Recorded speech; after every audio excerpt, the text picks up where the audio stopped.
You have been asking for supply. You have been praying, declaring, and holding the vision with everything inside you, but there is something happening beneath your asking that no one has named for you yet. Even as you open your hands to receive, another part of you is quietly closing doors. You are praying for abundance with your lips while your expectations are constructing a narrow corridor with walls so tight that most forms of delivery cannot pass through. You are asking for water while covering every canal except one, and then you are wondering why the field is dry. Wallace Wattles understood this. He saw it with the kind of clarity that only comes when a person has studied the laws of formless substance long enough to see how the human mind corrupts them. The source behind all supply is infinite. It moves in every direction. It speaks through channels the calculating mind has never considered and delivers through routes the fearful heart has already dismissed. But when the narrow mind steps in and dictates the route, something terrible begins to happen. Channels begin to close, not because the source withdrew, not because supply ran out, but because you told the infinite to work within the limits of your imagination. That is the one mistake, and today it ends. You know exactly which channel you are staring at right now. Perhaps it is a job that was supposed to come through by now. Perhaps it is a client who has not responded. Perhaps it is a business that was meant to take off this season, a platform that was meant to grow, a deal that was supposed to close, a person who was supposed to say yes. You have given this one channel enormous power over your emotional life. Every morning you check for movement on that one path. Every evening you measure the silence on that one road. Your peace rises and falls entirely based on what that one channel is doing or failing to do. And because all your attention is locked on that single door, you are not seeing anything else. There are messages arriving from unexpected directions that you are not reading. There are introductions being extended that you are not accepting. There are small movements at the edges of your perception that carry real potential. But your eyes are fixed so completely on the one channel you have appointed as your provider that you cannot register anything happening around it. You are like a person standing in a field full of open gates, pressing their forehead against one locked gate, convinced that if this gate does not open, there is no way forward. This is not stubbornness alone. This is something deeper and more invisible. When one channel delays, something inside you begins to interpret that delay as a message from the source. You begin to read the silence on that one road as evidence that supply is unavailable. You begin to feel that the closed door in front of you means the source has closed. But these are two entirely different things. A channel can close while the source remains completely open and fully active. A pipe can block while the reservoir is overflowing. A delivery route can be redirected while the supply itself never stops moving. The mistake is not that you wanted something. The mistake is that you told the infinite exactly how to bring it. Wallace Wattles spent the better part of his life in financial hardship before he arrived at the laws he later documented in his most important work. He was not a man writing from inherited wealth. He was a man who had looked directly at the problem of invisible supply, wrestled with it honestly, and emerged with a system of understanding that has outlasted nearly every financial philosophy produced in the century since his death.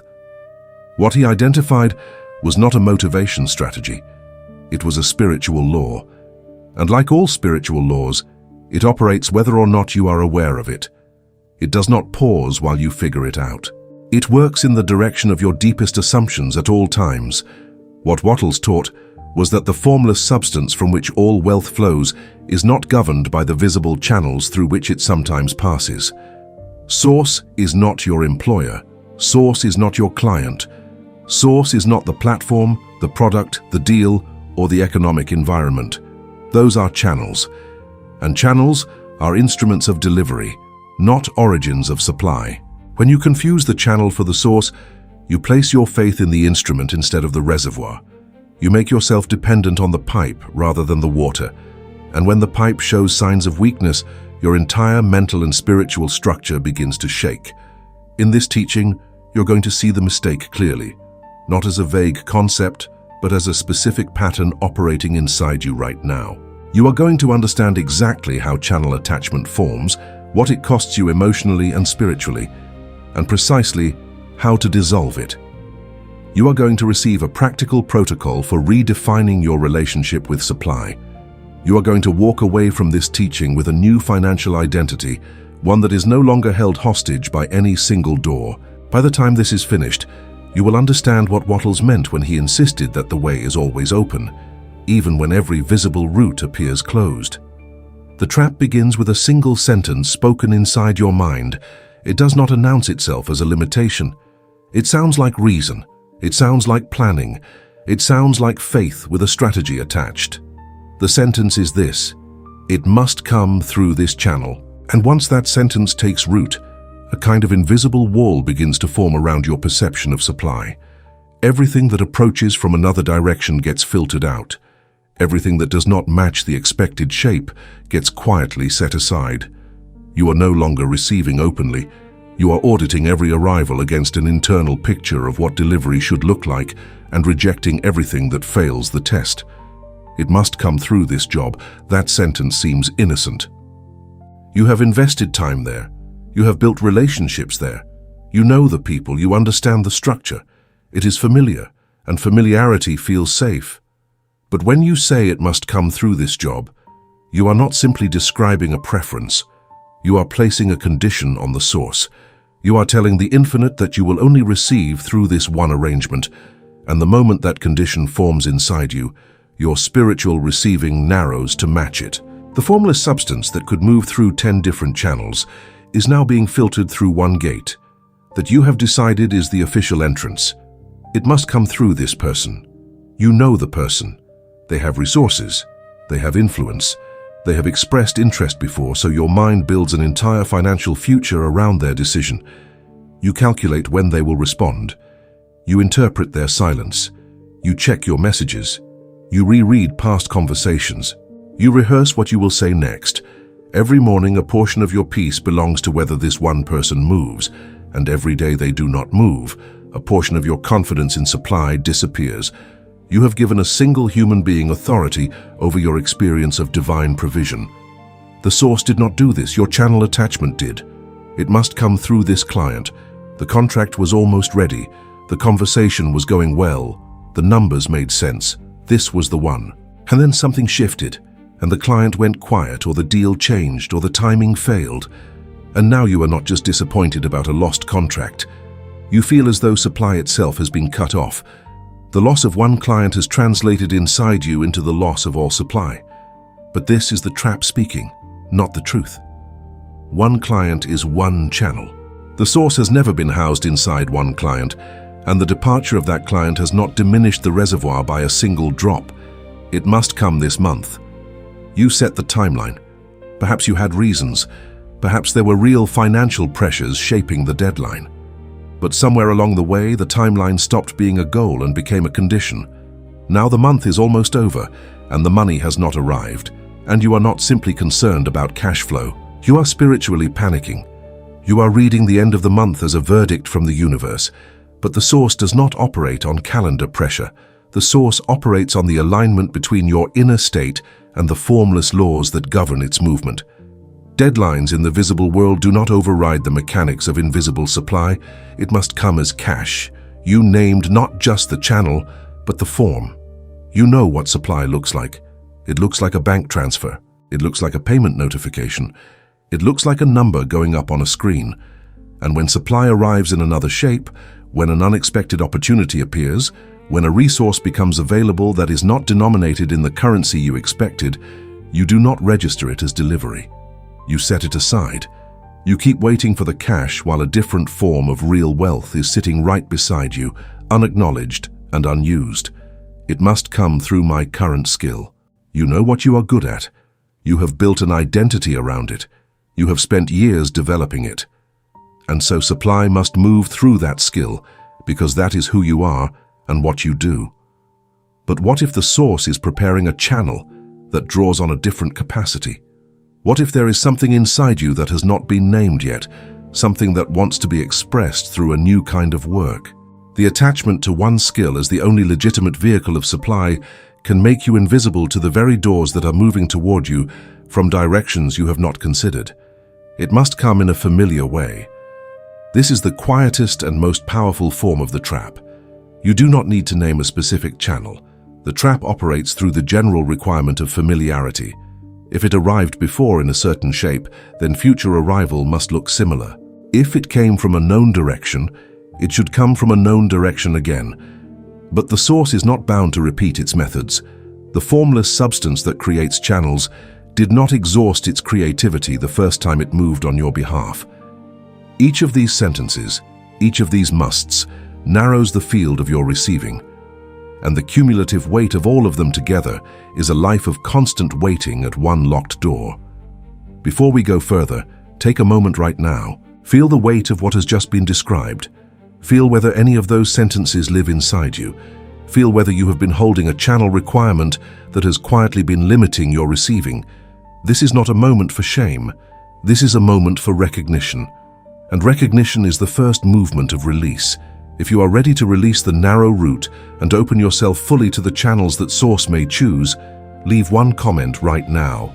Write these words: every channel is open. Write it as a declaration. Write it as an intention. Write it as a spiritual act of opening what has been closed. This is not passive spiritual language. This is an active repositioning of your inner receiver. When you write those words, you are not pretending that one channel did not close. You are acknowledging that the closing of one channel does not determine the condition of all supply. You are reminding yourself that the source has more routes than your mind has mapped. You are beginning to rebuild the relationship between your desire and the infinite intelligence that moves supply in ways you cannot fully predict or plan. Every channel is open. Say it. Mean it. Begin. The price of channel fixation is not only financial, it is emotional, spiritual, and psychological. It moves through every layer of your daily experience and leaves a particular kind of exhaustion that cannot be cured by rest alone. It is the exhaustion of a person who is constantly watching one road for a vehicle that may not be coming from that direction. The watching never stops. The calculation never rests. The interpretation of silence never ceases. And over time, this exhaustion becomes so familiar that you stop recognizing it as a symptom of something spiritual. You begin to accept it as the normal texture of financial life. The first emotional cost is anxiety, not the temporary anxiety of facing a real crisis, but the chronic background anxiety of someone whose entire sense of financial safety depends on what one channel does or does not do. Every morning before the day has had a chance to speak, you are already calculating the status of that one channel. Is it moving? Is it slowing? Is there news? Is there still time? This anxiety does not resolve because it is not caused by an external problem that can be fixed. It is caused by an internal structure, a channel agreement, that makes your peace contingent on one delivery route. The second emotional cost is anger. Not always visible anger, but a quiet resentment that builds toward the person, the company, the platform, or the situation that represents the blocked channel. You begin to feel that they are doing something to you. You begin to feel that their inaction is a form of harm. You carry this resentment through your days, and it shapes how you see every conversation, every opportunity, and every person connected to that channel. What was once a simple business relationship becomes charged with emotional weight that was never supposed to belong there. The third emotional cost is obsession. The mind that is locked on one channel cannot fully be present in any other room of life. You may be physically present in a conversation, in a meeting, in a moment of rest, but a significant portion of your mental attention is always running the calculation on the one blocked channel. What is it doing? When will it move? What if it does not? This obsession is not discipline. It is not focus. It is a form of captivity, and it consumes creative energy that could otherwise be directed toward the recognition of new channels forming in your peripheral vision. The fourth emotional cost is blindness. When the mind is committed to one route, it does not evaluate other routes fairly. It discounts them. It assigns them lower value not because they are actually inferior, but because they are not the expected channel. You begin to move through your days with a kind of filter, operating over your perception that flags everything coming from the expected direction as important and everything arriving from an unexpected direction as distraction. The very channels that the source may be preparing as your next delivery route are being dismissed while your attention remains locked on the one familiar road. The fifth emotional cost is rejection of humble doors. You have developed a picture of what delivery should look like, and the picture has a certain quality to it, a certain size, a certain prestige, a certain familiarity. And so when an opportunity arrives at a smaller scale or through a less impressive channel, or in a form that feels beneath the vision you carry, you set it aside. You are waiting for the full and final version. But the source often works through initial channels that look like the beginning of something rather than the finished product. A door that looks small on the outside can open into a much larger interior, but you must first walk through it. The sixth emotional cost is resentment at timing. When the channel you have appointed as your provider is slow, you do not just experience practical inconvenience. You experience something that feels like spiritual betrayal. You begin to question whether the source is working on your behalf at all. You begin to accumulate a private bitterness toward the whole arrangement of trust, faith, and expectation. You feel foolish for believing. You feel abandoned by the laws you trusted. But the law has not failed. The timing of one channel has simply not matched your expectation, and the failure to distinguish between these two things is at the center of this emotional cost. The seventh emotional cost is the loss of creativity. When you are not anxious or angry or obsessing or resenting, there is a natural creative energy available to you. It is the energy that generates ideas, perceives new connections, recognizes unexpected opportunity, and moves with inspiration toward action. But channel fixation consumes this energy. It redirects your creative capacity toward the exhausting work of monitoring one road. The ideas that could open new channels never get the mental space they need to form, because the space is already occupied by the surveillance of the one channel that has been designated as the only legitimate source. The eighth emotional cost is desperation. As time passes and the one channel remains blocked or slow, your inner state begins to shift from preference to desperation. And desperation changes the signal you are broadcasting to the formless substance. Wallace Wattles was precise about this.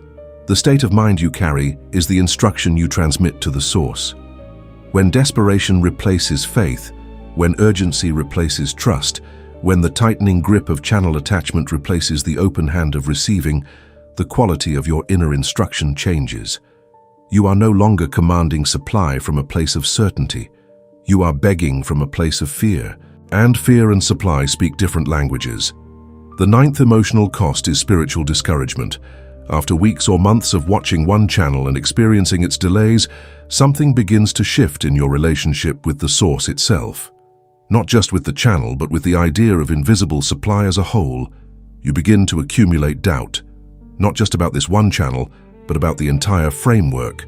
You begin to wonder whether these laws are real, whether the source actually moves on behalf of the individual, whether faith and receiving and spiritual alignment actually matter.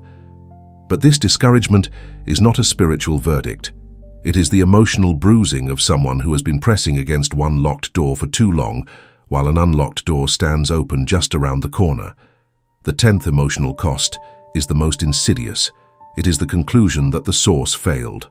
When the one channel you appointed as your provider does not deliver, the mind does not always identify the channel as the problem. Instead, it elevates the failure of the channel to the level of a verdict from the universe. The channel closed, therefore the source closed. The deal fell through, therefore divine supply is unavailable. The person did not come through, therefore the invisible law does not work. But the source has not delivered a verdict. The source has not closed. The source has not failed. What happened is that you confused the pipe with the reservoir, and when the pipe ran dry, you concluded the water was gone.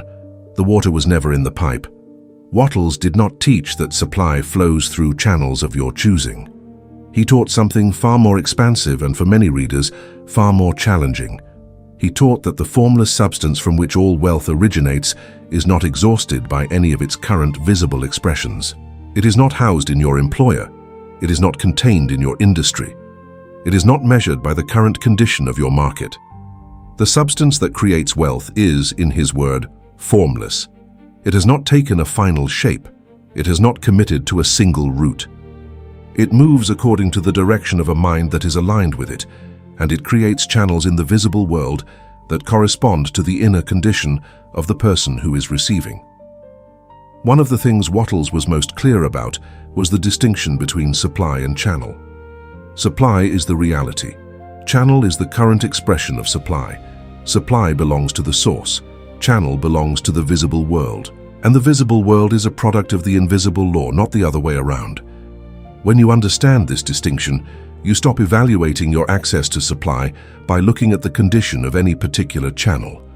You evaluate your access to supply by examining the quality of your inner state, your faith, your openness, your expectation, and your willingness to receive through whatever form the source chooses. Source can move through the channels you already know. It can move through your current work, your existing relationships, your established platforms. It does not require you to abandon everything familiar. The familiar channels are legitimate instruments of delivery. The problem is not that you use familiar channels. The problem is when you declare that familiar channels are the only channels. When you say, "This must come through my current job," you are not using a channel. You are imprisoning the source inside one. And the source, being formless and unlimited, does not accept that imprisonment. It will simply look for an opening elsewhere. Source can also move through channels that are entirely unknown to you today. This is not a metaphor. Wattles meant it literally. The formless substance that underlies all wealth has no commitment to using methods that your current mind can map out. It can create arrangements that do not yet exist. It can bring into contact people who have never met. It can generate opportunities that have no historical precedent in your life.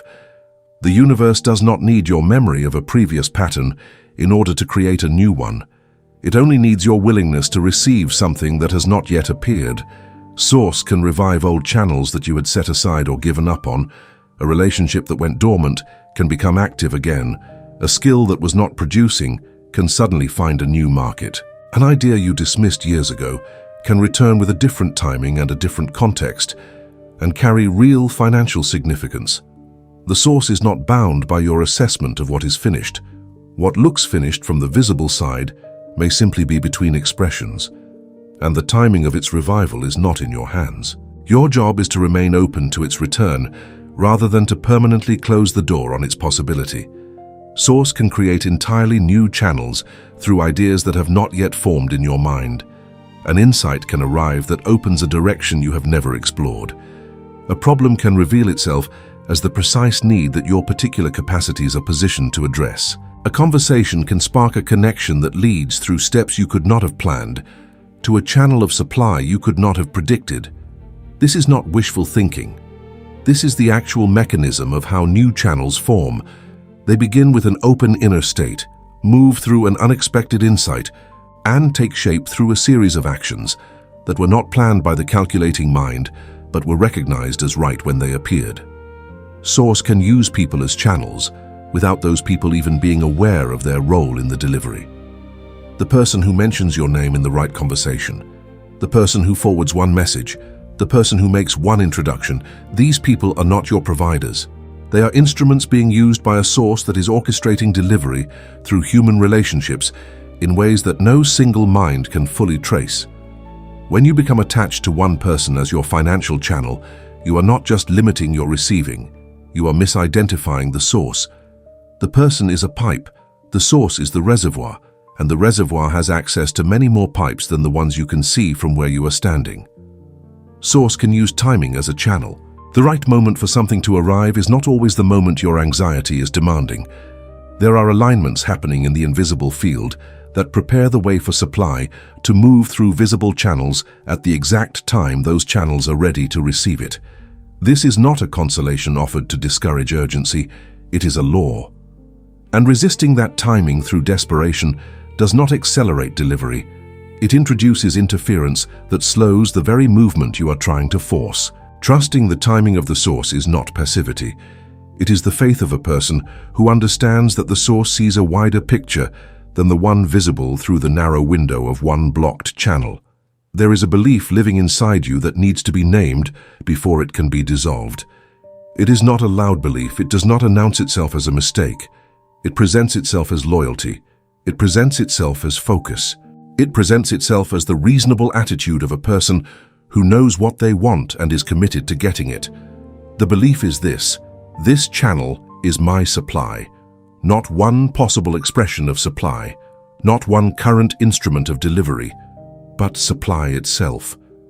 And as long as that belief remains unexamined, everything that Wattles taught about formless substance and infinite provision will remain intellectually interesting, but practically inert. The channel is not your provider. Read that sentence again not as information, but as a spiritual correction. Whatever channel you have been watching, whatever channel you have been praying toward, whatever channel you have given the power to determine your financial peace, that channel is not your provider. It is a current or potential instrument of delivery. The distinction sounds simple, but its implications are enormous. If the channel is your provider, then when the channel closes, you have lost your provision. If the channel is merely one instrument among many, then when it closes, the provision is simply rerouting. One reading produces panic, the other produces patience. The channel is a pipe, not the reservoir. Wattles understood the human tendency to confuse the delivery mechanism with the source of supply. When water comes through a particular pipe, it is natural to associate that pipe with water. You have seen water come from there before. You have received from that direction. You have built your expectations around that pipe. But the pipe has no water of its own. It holds water only as long as the reservoir is feeding it. The moment you begin to see the channel the way you should see a pipe, as a conduit rather than a source, your relationship with financial uncertainty changes completely. A dry pipe does not mean dry water. It means the water is moving elsewhere. Do not curse the reservoir because one pipe is dry. This is perhaps the most practical application of the belief disruption that Wattles was pointing toward. When a channel closes, the almost universal human response is to redirect fear and frustration toward the source itself. You may not say it in those words, but beneath the despair and the spiritual discouragement is a quiet accusation. The source has failed. The universe has let me down. God is not working on my behalf. These conclusions feel like honesty, but they are errors. They are the conclusions of someone who has been watching one pipe so intently that they have forgotten the reservoir exists. The reservoir has not moved. The reservoir has not diminished. Only the pipe has changed. Your current channel may be a phase, not a final arrangement. One of the most disorienting experiences in financial life is the closing of a channel that has been reliable for a long time. A job that was stable, a client base that was consistent, a product that was selling. When these channels slow or close, the experience feels not just disappointing but wrong, as though the natural order of things has been violated. But Wattles would ask a different question. What if this channel was never the final arrangement?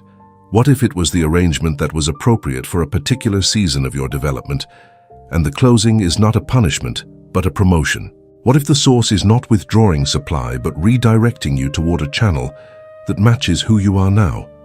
The belief that one channel is your supply produces a kind of spiritual dependency that is ultimately incompatible with the freedom that Wattles described as the receiver's true position. A person who is spiritually free does not depend on any single visible arrangement for their sense of provision. They are grateful for every channel that opens. They bless every channel that closes. They hold every arrangement loosely because they understand that the arrangement is not the supply. This is not detachment from desire. You are not being asked to stop wanting wealth. You are being asked to stop chaining that desire to one specific route of arrival. The desire remains. The channel requirement is released. There is a phrase that captures the full correction, and it is worth saying slowly. This channel is one possible expression of supply. Not the expression, not the final expression, not the only legitimate expression. One possible expression. With that phrase comes an enormous internal relaxation. If this is one possible expression, then its delay or closure is not the end of the story. There are other expressions available. The source has not exhausted its options by offering this one, and the supply you desire is not diminished by the failure of one expression to arrive. It is simply still in motion, still looking for the channel that matches your openness, still waiting for you to remove the condition that says it must arrive in a particular form. This belief disruption is not a small adjustment. It is not a minor reframing of a financial preference. It is a fundamental restructuring of the relationship between you and the source. Before this disruption, the relationship was, I trust the source to deliver through this channel. After this disruption, the relationship becomes, I trust the source to deliver, and I remain open to whichever channel it chooses. The difference between those two positions is the difference between spiritual captivity and spiritual freedom. One of them produces anxiety when the channel is slow, the other produces curiosity. One of them produces despair when the channel closes. The other produces watchfulness for the next door that is about to open. Something happens in the mind of a person who is waiting for supply through one specific channel, something quiet, something that takes place beneath the level of conscious decision. It is not a dramatic moment. It does not feel like a mistake when it occurs. It feels like reason. It feels like sensible expectation. But it is the moment when the preferred channel trap closes around you, and without realizing it, you have just closed 10 possible doors while staring at one. We will return to this moment. We will name it precisely. We will see it in its full detail. But first, you need to understand the mechanism that makes it possible. The preferred channel trap does not begin with stubbornness. It begins with experience. You have received through a certain channel before. It worked. It produced. It delivered. And so your mind, which is always looking for patterns it can trust, files that channel under the category of reliable delivery routes. The next time you need supply, your mind returns naturally to that same filing. It is pattern recognition operating in the domain of financial receiving. There is nothing wrong with recognizing patterns. The error comes when pattern recognition becomes pattern insistence, when you move from this has worked before to this must work again. Or worse, this is the only thing that can work. Here is the question that will quietly follow you through the rest of this teaching. Think about the channel you have appointed as your primary route of supply. Think about how much of your mental energy, your emotional investment, your spiritual attention is currently directed toward that one channel. Now ask yourself honestly, how many other possible channels have appeared in the last weeks or months that you have not fully evaluated? How many unexpected contacts, unusual opportunities, unfamiliar platforms, or humble invitations have arrived at the edges of your awareness and been set aside, not because they were clearly wrong, but because they were not the expected channel? Hold that question. We will return to it. There is a specific moment when the trap closes. It is not when you first identify a preferred channel.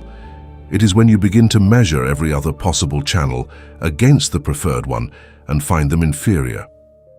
That act of comparison does something invisible but powerful. It begins to assign spiritual weight to the preferred channel that it was never meant to carry. And as that weight accumulates, the preferred channel stops being one option among many and starts being the condition of your trust. Your faith in the source becomes conditional on the performance of one channel. And that conditionality is the exact inversion of what Wattles described as the mental state required for receiving. The trap has a feeling associated with it. That feeling is focus. It presents itself as virtuous attention. You are not being distracted. You are not chasing every shiny thing. You are staying committed to one clear path. But there is a difference between focus and fixation. Focus moves through a channel with energy and purpose, while remaining aware that channels can change. Fixation grips one channel so tightly that even when the channel stops moving, the grip intensifies rather than relaxes. And the more tightly you grip, the less you can receive. The hand that is clenched around one pipe cannot be open to receive from another direction. The preferred channel trap eventually begins to shape how you speak about your financial life. And this is where the law that Wattles identified meets the territory that Florence Scovel Shinn would later map with her teachings on the spoken word. When you are inside the trap, your language begins to reflect it. You start saying things like, "The only way this works is if this client signs," or "If this doesn't come through, I don't know what I will do," or "Everything depends on this one thing." Each of these sentences is an instruction. Each of these sentences is a spoken narrowing of your receiving field, and the source, which responds to the quality and direction of your inner state and your spoken word, receives these sentences as commands. You have just issued a command for one narrow channel and closed the rest. We will expose the full mechanism of this trap in detail. You will see not just what it is, but how it operates in the specific texture of your daily thoughts and words. You will see the precise moment when the comparison begins. You will see the exact language it uses. You will see the specific emotional state it produces when the one preferred channel is slow. And more importantly, you will see the exact correction. Not a vague instruction to be more open, but a precise spiritual and practical protocol for releasing the root and restoring your access to the full field of supply that the source is always ready to deliver. The moment of exposure is coming. Stay with this teaching. These 8 paragraphs of the first open loop have not yet fully answered the central question. That is intentional. You feel the shape of what is being described. You may already recognize the trap operating in your own life. But the full revelation of what happens inside that moment of closing and exactly how to reopen what has been shut requires first that you understand the invisible mechanism behind how supply actually travels. That is the next territory. And what you are about to see will change the way you relate to every financial channel that passes through your life from this moment forward. To understand how supply actually moves, you need a model that is honest about both the visible and invisible dimensions of financial provision. The model that Wattles implied throughout his work and that the spiritual prosperity tradition has consistently returned to is the model of the reservoir and the pipes. It is not a perfect metaphor for the infinite, because no metaphor ever is. But it captures the essential truth with enough clarity that it can actually change how you respond to financial conditions in real time. The source is the reservoir. Every channel through which supply has ever moved in your life or may move in the future is a pipe. The pipe does not create the water. The pipe only carries it. The reservoir remains full, regardless of the condition of any individual pipe. This is the first thing you need to hold. When one channel in your life is blocked or dry, the condition of that channel does not report on the condition of the source. The source does not lose supply because your employer is struggling. The source does not lose supply because your primary client went quiet. The source does not lose supply because the platform you built your business on changed its policies. These are conditions of the pipes. The reservoir behind them has not changed its level. It has not diminished. It is not waiting for your preferred channel to clear before it releases what you need. It is full now, at this moment, ready to move through whatever opening is available. Any given pipe can be blocked.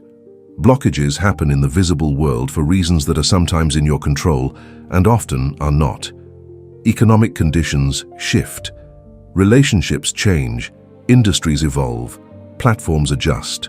Employers restructure. Clients redirect their budgets. These are normal phenomena in the visible world, and they will always be normal phenomena in the visible world. Wattles did not promise that any particular channel would remain open indefinitely. He promised something better than that. He promised that the source behind all channels is not subject to the conditions that close any particular channel, and that promise is worth more than the guarantee of any single delivery route. A pipe can also become old. There are channels that served you well in a previous season that may have reached the natural limit of their current expression, not because they failed in any moral sense, but because the formless substance is always pressing toward new and expanded expression. Wattles was clear that the source moves toward increase. The formless substance that underlies all wealth has an impulse toward more life, more expression, more expansion. And sometimes a channel that was appropriate for one phase of your development is no longer the right instrument for the next phase. The closing of an old channel is not always a punishment. It is sometimes the preparation for something larger. A pipe may simply be finished. There are channels whose purpose in your life was specific and temporary. A particular deal closes. A particular contract ends. A particular collaboration completes its natural arc. This is not the source withdrawing. This is the source completing one delivery and preparing the next. The mistake is in trying to force the continuation of a channel that has fulfilled its purpose. When you hold desperately to a finished channel, you are not protecting your supply. You are occupying your receiving capacity with something that has already delivered its portion, and preventing the next channel from finding you open. While one pipe shows signs of weakness, a new pipe may already be forming. This is perhaps the most important thing to understand about the invisible mechanism of supply. The preparation of new channels does not wait for old channels to close before it begins.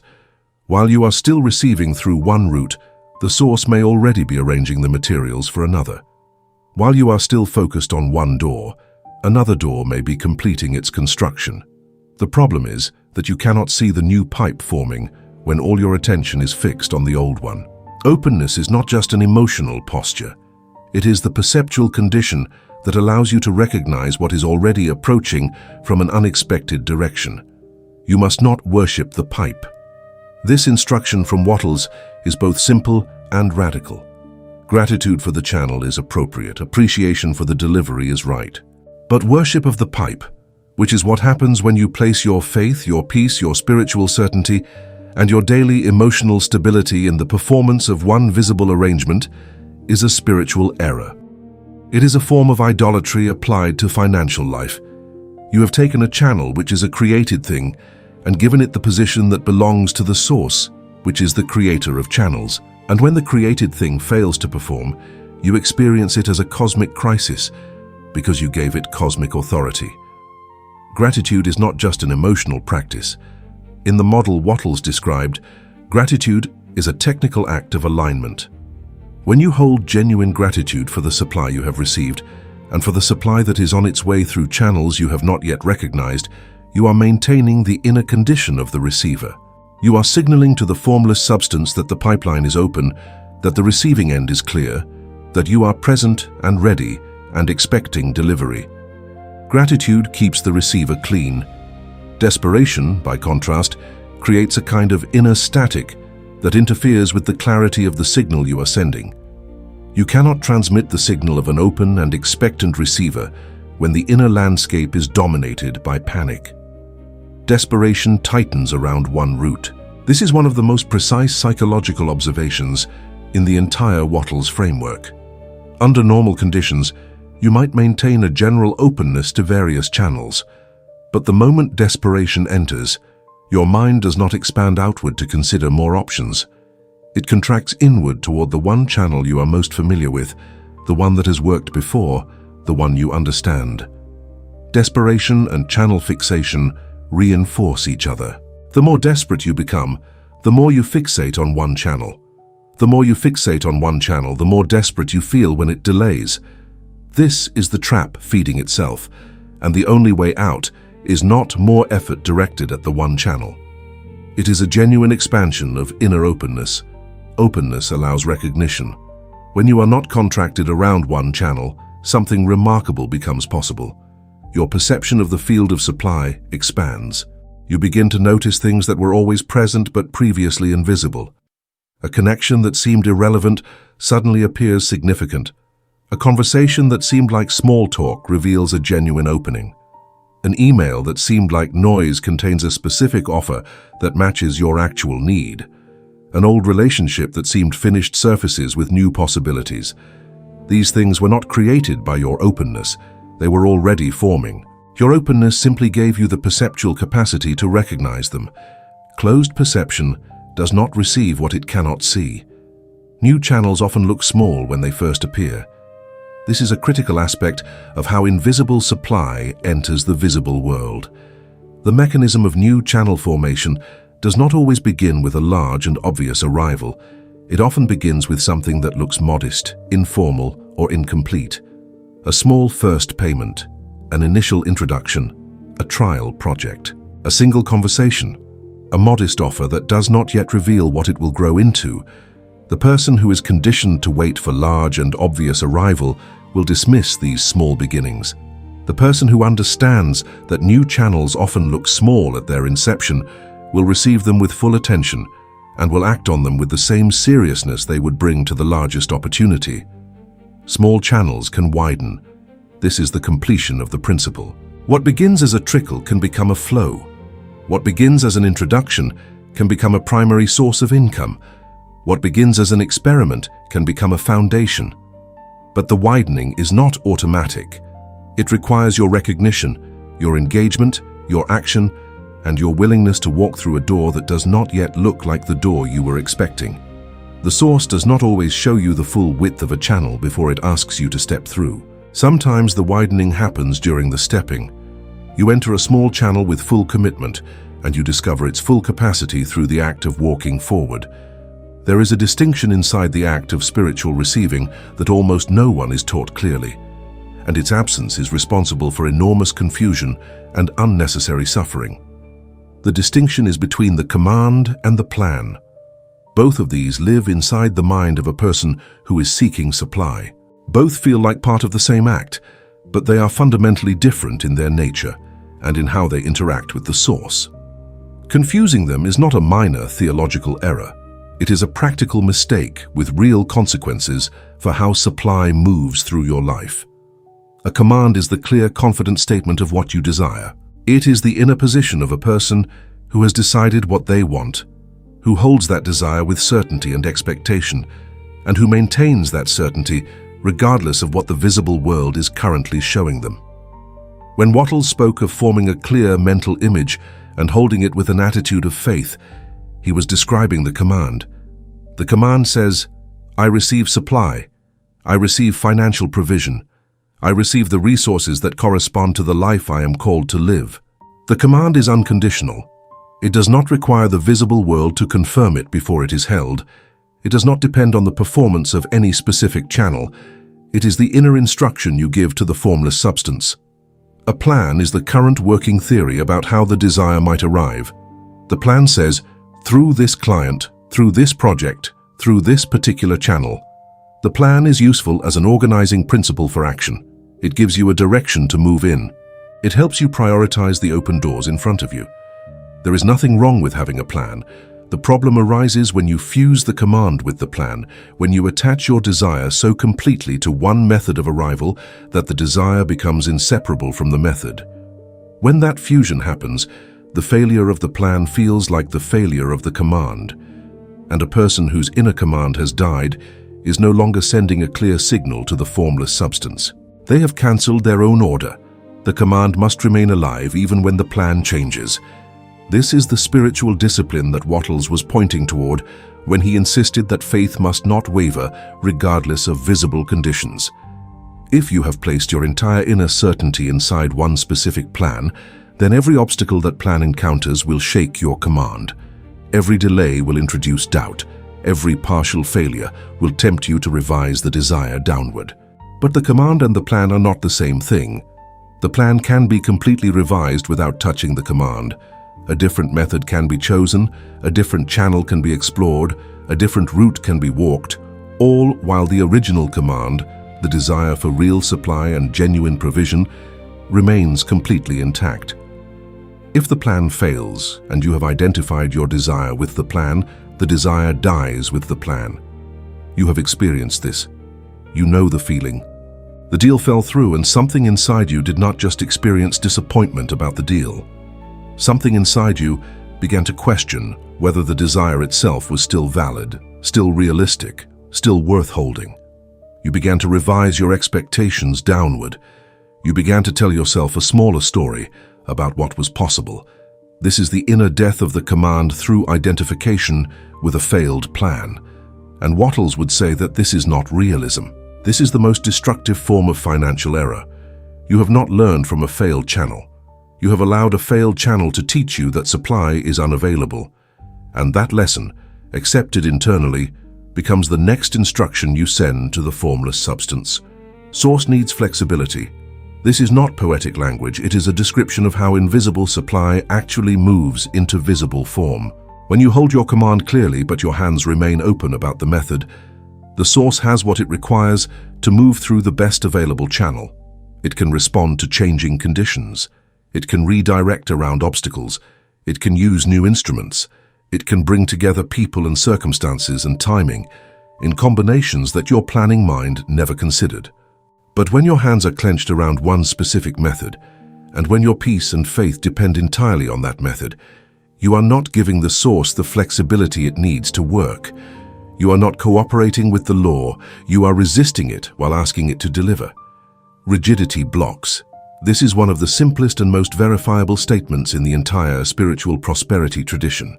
The rigid receiver, the one who has decided exactly how, when, and through whom supply must arrive, consistently experiences a poverty of channels, not because the source is withholding, but because the rigid inner state creates a perceptual and energetic blockage that prevents recognition and reception. You cannot receive what you cannot recognize, and you cannot recognize delivery that is arriving in a form you have decided is not the right form. The rigidity is not a character flaw. It is a learned response to financial insecurity, but it is a response that perpetuates the very condition it is trying to protect against. Openness receives. This is the opposite instruction, and it works. A person who holds their command clearly while releasing the method entirely becomes available to the full field of supply that the source is moving through the visible world. They are not passive. They are not without direction. They hold their desire with certainty. They act on the nearest open door. They engage seriously with every channel that presents itself as legitimate, but they are not bound to any particular channel as the condition of their receiving. They are free, and in that freedom, the source has full access to every pipe through which it can deliver the supply that corresponds to their command. Faith allows substitution. This is the final and perhaps most liberating aspect of understanding the command versus the plan. Faith is not the certainty that one specific channel will deliver. Faith is the certainty that supply is available and that the source knows the way to deliver it. When you hold faith at this level, you give the source permission to substitute one channel for another without losing your receiving position. A channel closes. Instead of reading that as the end of supply, you read it as a substitution signal. Something better is coming through a different door. A plan fails. Instead of reading that as a verdict on your desire, you read it as a redirect toward a channel with more capacity. Faith at this level does not require a map. It requires trust that the source, which can see what you cannot, is already routing supply through the best available path. The command is your responsibility. Holding it clearly, maintaining it through visible obstacles, refusing to diminish it when visible channels disappoint, these are the acts of spiritual discipline that position you as a full receiver. The plan is a practical tool. Use it, act on it, pursue it with full commitment, but do not give it the power of the command. Do not allow the failure of the plan to reach the level of the command and extinguish it. Your command, your desire for genuine and full supply, belongs to the source. The plan belongs to the visible world. Keep them clearly separated. And you will find that when one plan closes, another opens, because the command that is alive inside you is still giving the source its instruction. And the source is always looking for an open channel to move through. If this teaching is helping you see the difference between source and channel, between command and plan, between the reservoir and the pipe, then you are beginning to understand the law that Wattles spent his life clarifying. These are not popular ideas. You will not find them packaged as quick strategies or effortless formulas. They require depth, patience, and the willingness to examine the invisible structures that are shaping your outer financial experience. The Master's legacy exists to preserve these teachings and to bring them forward with the clarity and directness that this generation needs. If you want to continue receiving these laws in depth, subscribe to this channel. It will not offer you shortcuts. It will offer you the permanent truths that the Masters left behind for people who are serious about transformation. The Masters did not write their teachings for people who wanted to be told what they wanted to hear. They wrote for people who were ready to hear what was actually true. Wallace Wattles, James Allen, Florence Scovel Shinn, these were not entertainers. They were investigators of the invisible laws that govern the movement of supply, thought, and prosperity through human lives. If you are ready to go deeper into those laws, to understand not just the principles but the precise inner practices that make those principles work, then this channel is where those teachings live. Subscribe now, and bring someone who needs to hear this. The laws work for everyone who applies them. The only requirement is genuine openness. The calculating mind has a real function. It organizes, prioritizes, sequences, and plans. It is not an enemy, it is a tool. But it is a tool with a specific limitation that becomes catastrophic when that limitation is ignored. The calculating mind can only work with information it already has. It can only project forward from patterns it has already observed. It can only plan routes along roads that already exist in its memory. And because of this, the calculating mind is structurally incapable of discovering the channel that has not yet appeared. It cannot plan the arrival of something genuinely new. It cannot anticipate the contact that has not yet been made, or the idea that has not yet formed, or the opening that will only become visible after a specific action is taken that the mind has not yet decided to take. You cannot calculate the stranger who has not met you yet. This sentence seems obvious until you feel the full weight of it. Right now, somewhere in the world, there is a person whose resources, whose needs, whose specific situation, whose particular moment in their own story aligns precisely with what you are carrying. That alignment has not yet happened in the visible world. The meeting has not occurred. The conversation has not been held. The connection has not been made. Your calculating mind has no data on this person. It cannot include them in its projections. It cannot name them in its plan. But the source which operates at the level of the invisible field is already arranging the conditions for that meeting. And your job is not to calculate it. Your job is to remain open enough to recognize it when it arrives. You cannot calculate the message that has not been sent. There are communications in motion right now. Messages being composed, introductions being considered, referrals being thought about that have not yet reached you. When they arrive, they may come from directions that your current plan did not include. They may arrive through channels you had already dismissed. They may come in forms you were not expecting. The calculating mind, which made its projections based on the information it had, will not have prepared you for these arrivals. Only openness can receive what calculation cannot predict. And this is why releasing the how is not a spiritual weakness. It is a practical acknowledgement of the real limitation of the human mind.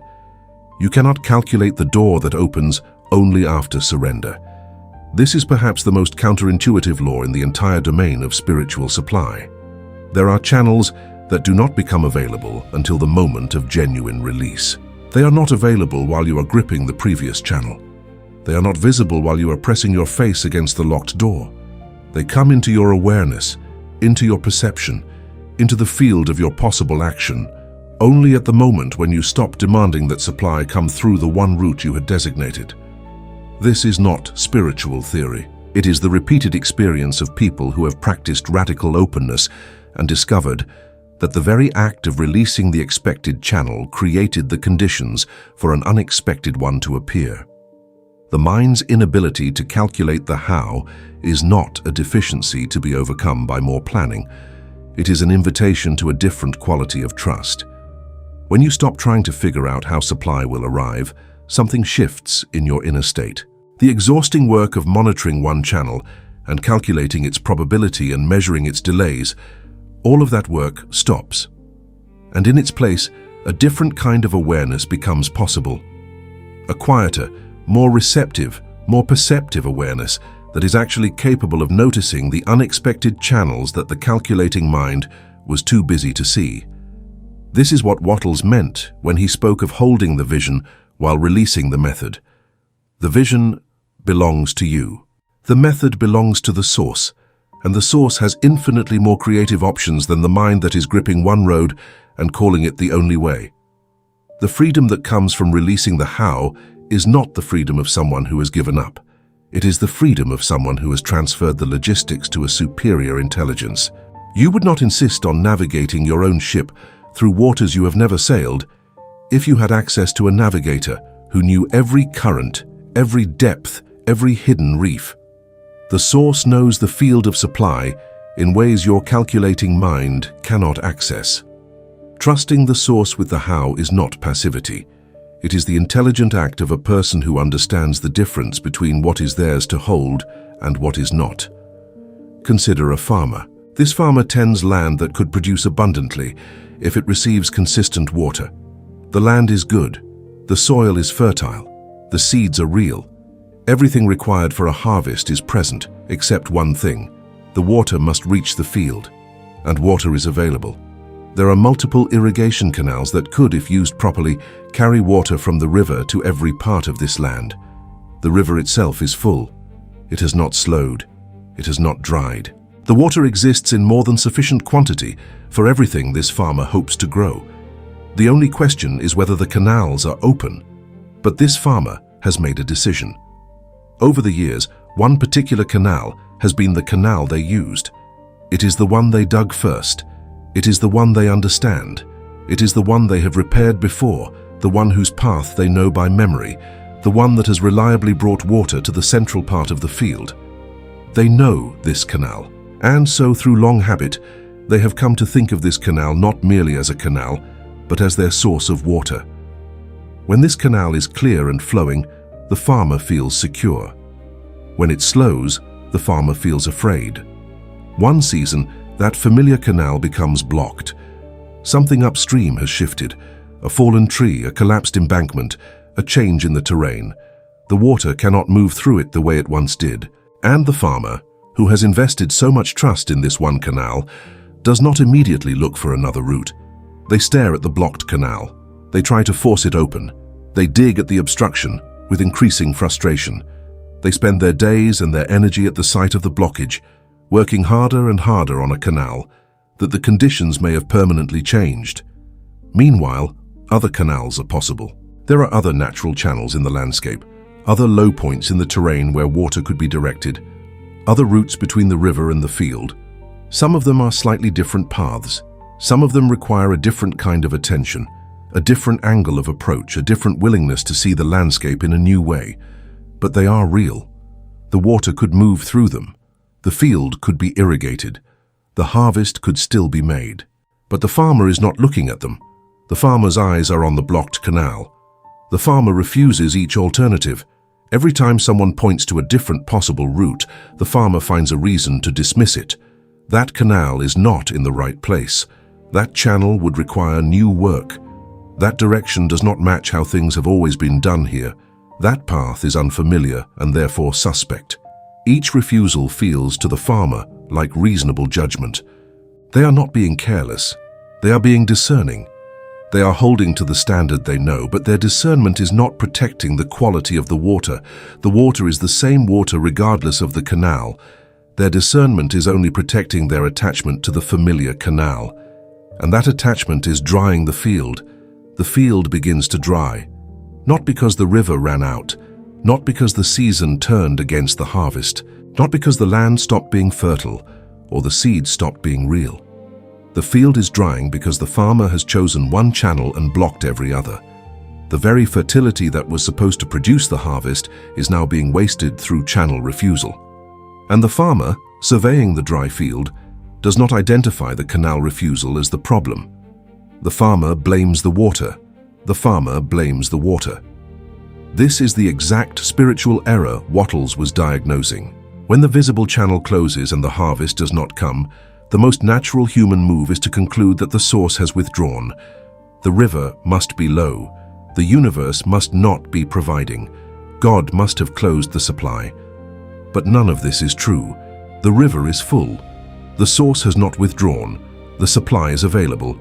The only thing that has actually changed is the farmer's willingness to allow water through a different canal. The problem is not the source. The problem is channel refusal. Source is the river. This needs to be said plainly and held firmly.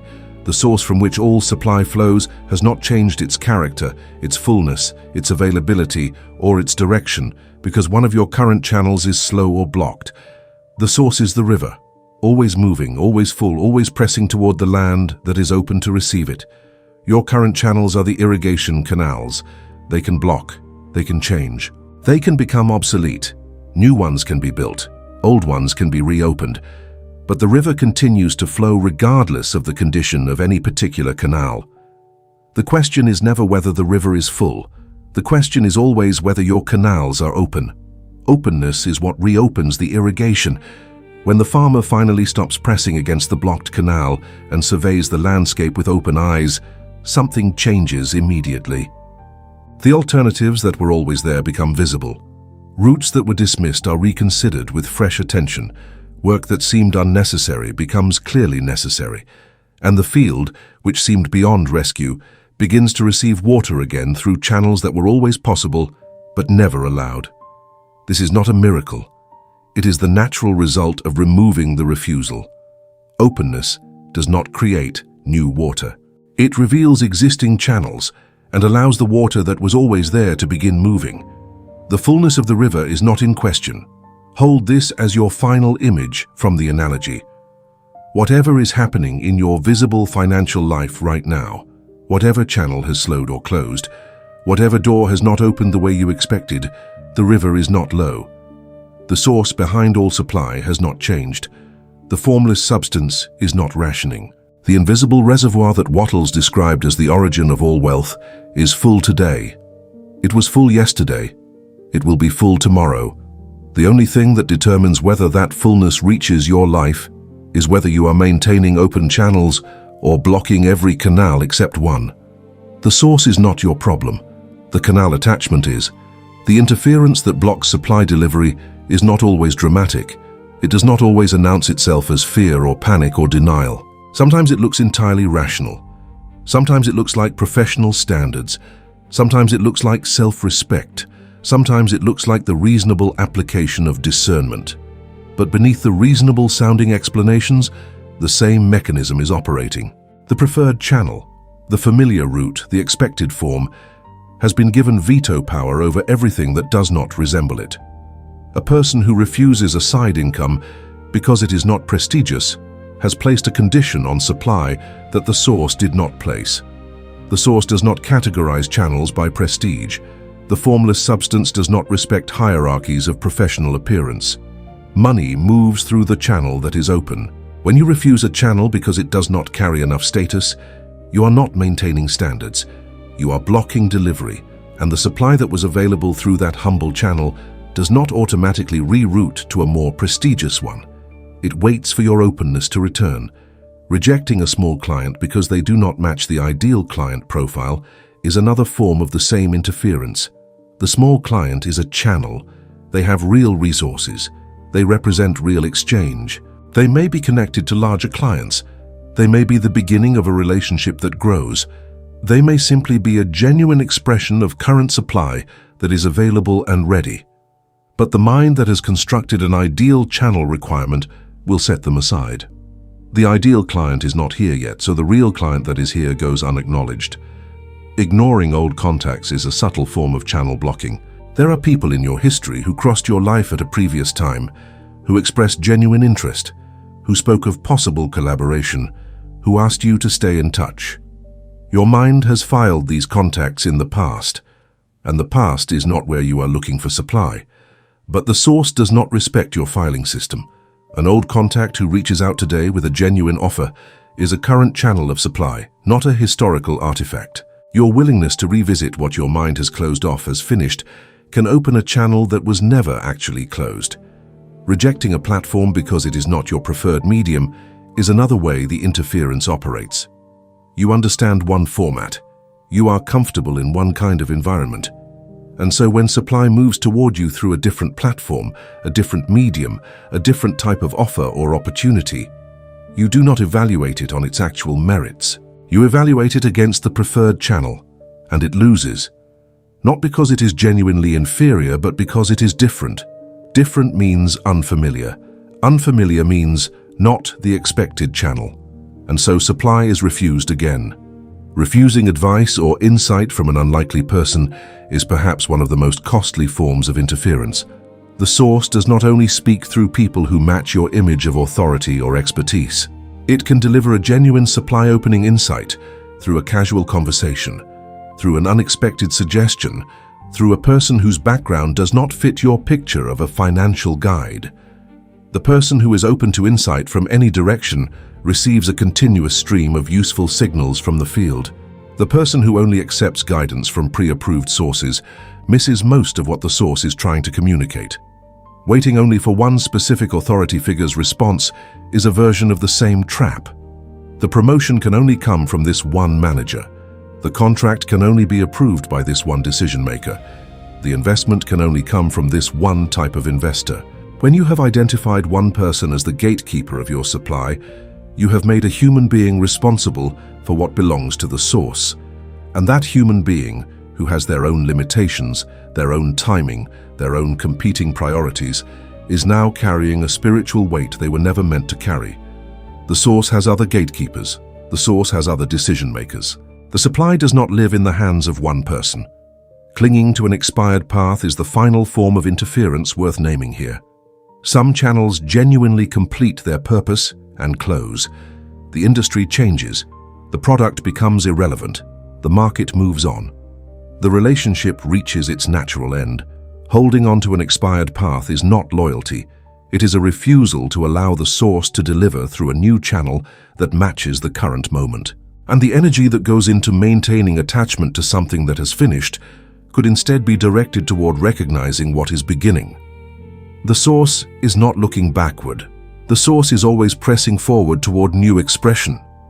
And the receiver, who is still facing the old direction, is not going to see what is coming from the new one. There is a specific form of mental suffering that belongs exclusively to the person who is obsessively tracking one delivery channel. It is the suffering of someone who has placed an order and then stationed themselves at the delivery entrance, watching every vehicle that passes, calculating the estimated time of arrival, interpreting every delay, and gradually shifting from anticipation to anxiety to near despair as the expected time passes without the expected delivery. The order was real. The desire was genuine, but the tracking became its own torment, and the torment is entirely the product of fixing attention on one expected route. What would it feel like to release the tracking? Not to abandon the desire, not to cancel the order, but to genuinely release the need to know which channel, which route, which vehicle, which timing will be used for the delivery. To say with real internal confidence, I placed the command, the source received it, the delivery is in motion, and I do not need to supervise the route. This kind of inner freedom is not indifference. It is the highest form of trust. It is the trust of a person who knows that the source is more capable of managing the logistics of delivery than the anxious human mind that keeps trying to intercept and direct the process. When every channel is allowed, fear loses its monopoly. This is one of the most liberating realizations in the entire teaching. Fear about supply gets its grip from the belief that if one channel fails, there is no other. That belief transforms every delay and every closed door into an existential threat. But when you genuinely expand your inner receiver to be open to all channels, the closing of any one channel loses its capacity to produce that particular kind of terror. One channel slows, others are possible, one door does not open, other doors exist. The fear of finality, the fear that this is the last chance, dissolves when the finite is no longer the only possibility. You are no longer held hostage by one door. Sit with that sentence for a moment. The hostage experience in financial life is one of the most psychologically exhausting things a person can endure. Everything depends on one decision, one person, one channel, one outcome. Your peace, your plans, your sense of self, your faith in the source, all of it is held captive by the performance of one specific channel. But the moment you genuinely open your receiving to all channels, the hostage situation ends. You are free. Not free from wanting supply. Free from the tyranny of believing that supply can only arrive through one narrow door. The viewer who releases channel tracking does not become less engaged with their financial life. They become more intelligently engaged. They stop investing enormous energy in obsessive surveillance of one channel, and they redirect that energy toward genuine receptivity to the full field. They start noticing things. They start responding to signals that were always there but previously invisible. They start acting on small openings that previously seemed beneath their expectation level. And they discover that the act of walking through a small open door is more productive than the act of pressing endlessly against a large locked one. The freedom of not tracking the package also restores the creative state of mind that is required for recognizing new channels as they form. Creativity and obsession cannot occupy the same mental space. When you are obsessively tracking one channel, the creative part of your mind, the part that generates new ideas, perceives new connections, and recognizes unexpected opportunities, is not available. It is occupied. But when you release the tracking, that creative intelligence returns. And it is precisely the creative intelligence that first recognizes when a new channel is forming and understands what initial action is required to engage with it. Action taken from this free state has a completely different quality than action taken from desperate channel fixation. When you act from freedom, from a place of genuine openness and expectation, rather than panicked surveillance of one route, your actions are more perceptive, more aligned, and more likely to engage with the actual movement of supply in the field. You call the right person at the right moment, not because you calculated it, but because you were open enough to feel it was time. You respond to the right message not because your plan told you to, but because you were not so absorbed in one channel that you missed it.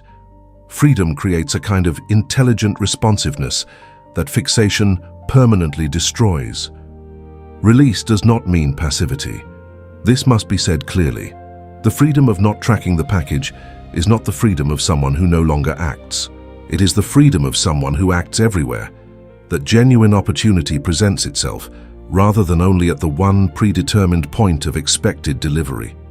The person who is tracking one package obsessively is often less active, not more, because their attention and energy are consumed by surveillance.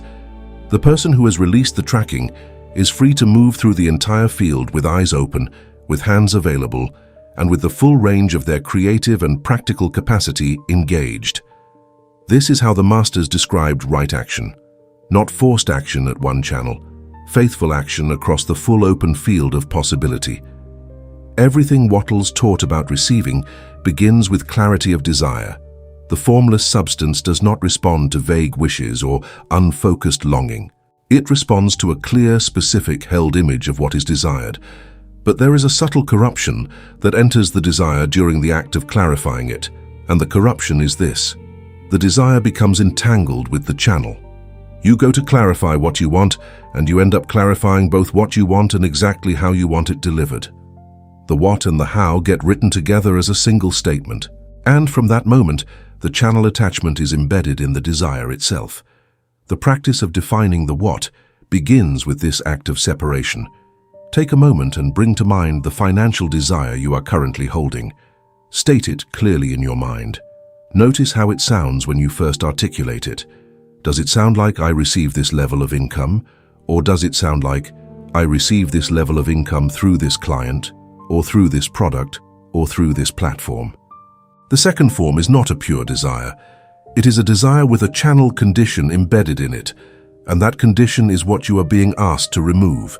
Write the desired financial condition as cleanly as possible, not the condition plus the method, just the condition.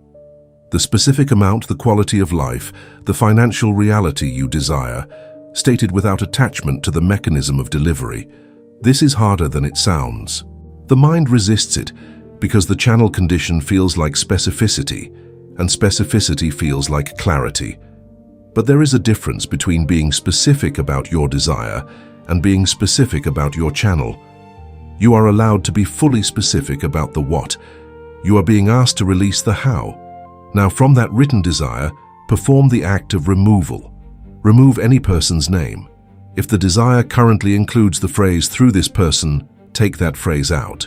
What remains? The desire is still there. The supply being sought is still clear. It has simply been freed from its attachment to one human instrument. The supply you are seeking is not stored in that person. It is available through the source and deliverable through any channel the source chooses. Removing the person's name from your desire does not reduce the desire. It expands the number of channels through which the source can deliver it. Remove the specific method. If the desire includes phrases like "through this project" or "through this platform" or "through this strategy," remove those phrases. What remains is the pure desire.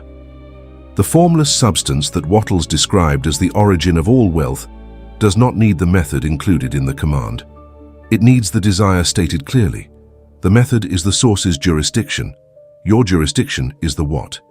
When you return each aspect of the desire to its proper jurisdiction, the receiving opens. Remove the single platform.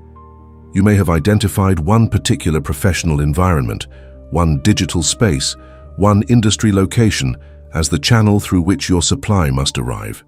Remove it from the desire. The supply does not live on that platform.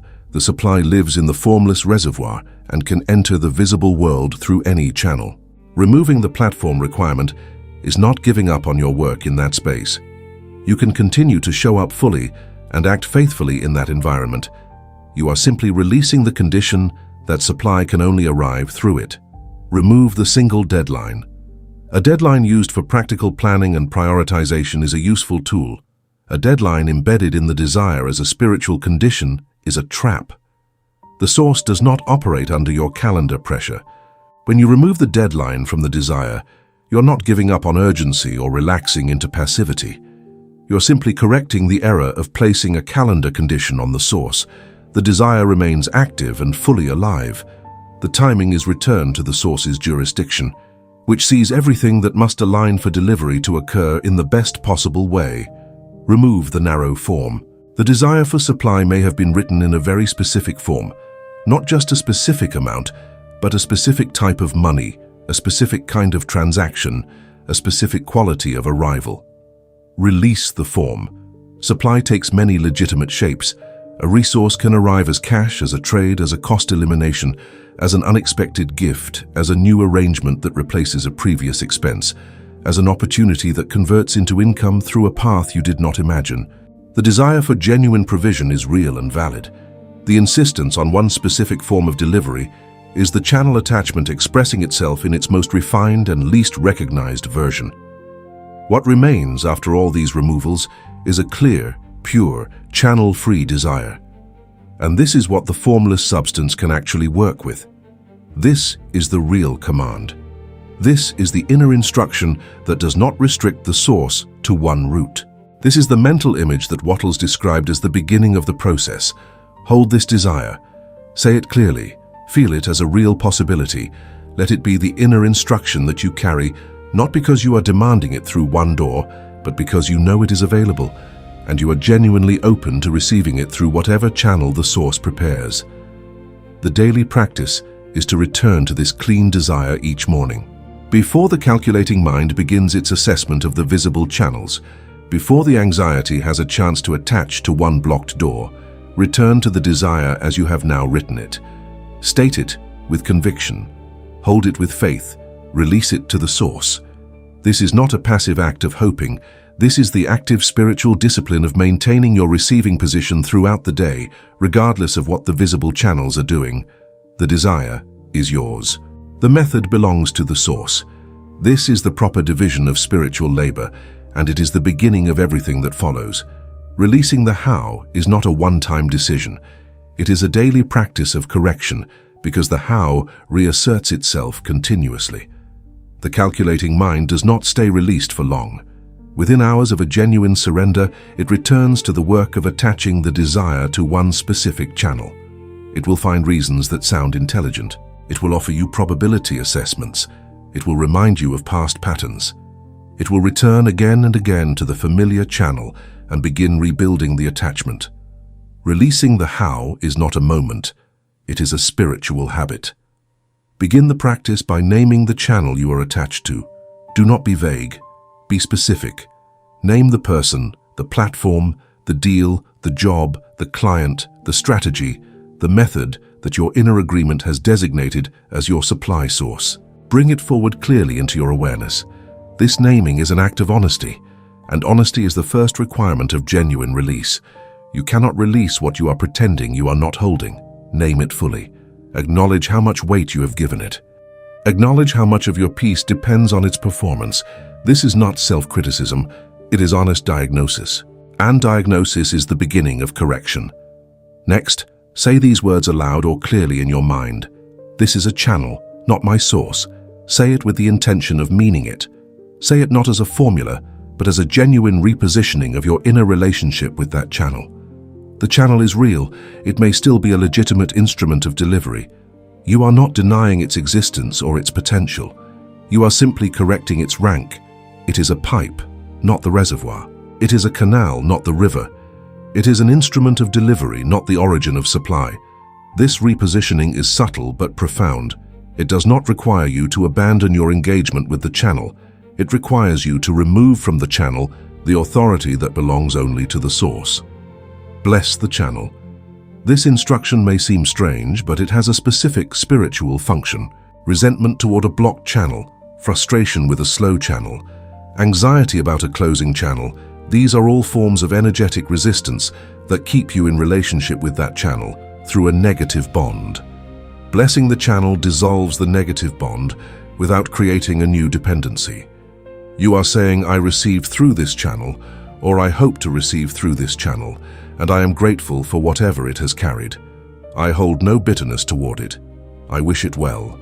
I release it from the obligation to be my provider. Release the channel explicitly. After the blessing, say the release clearly.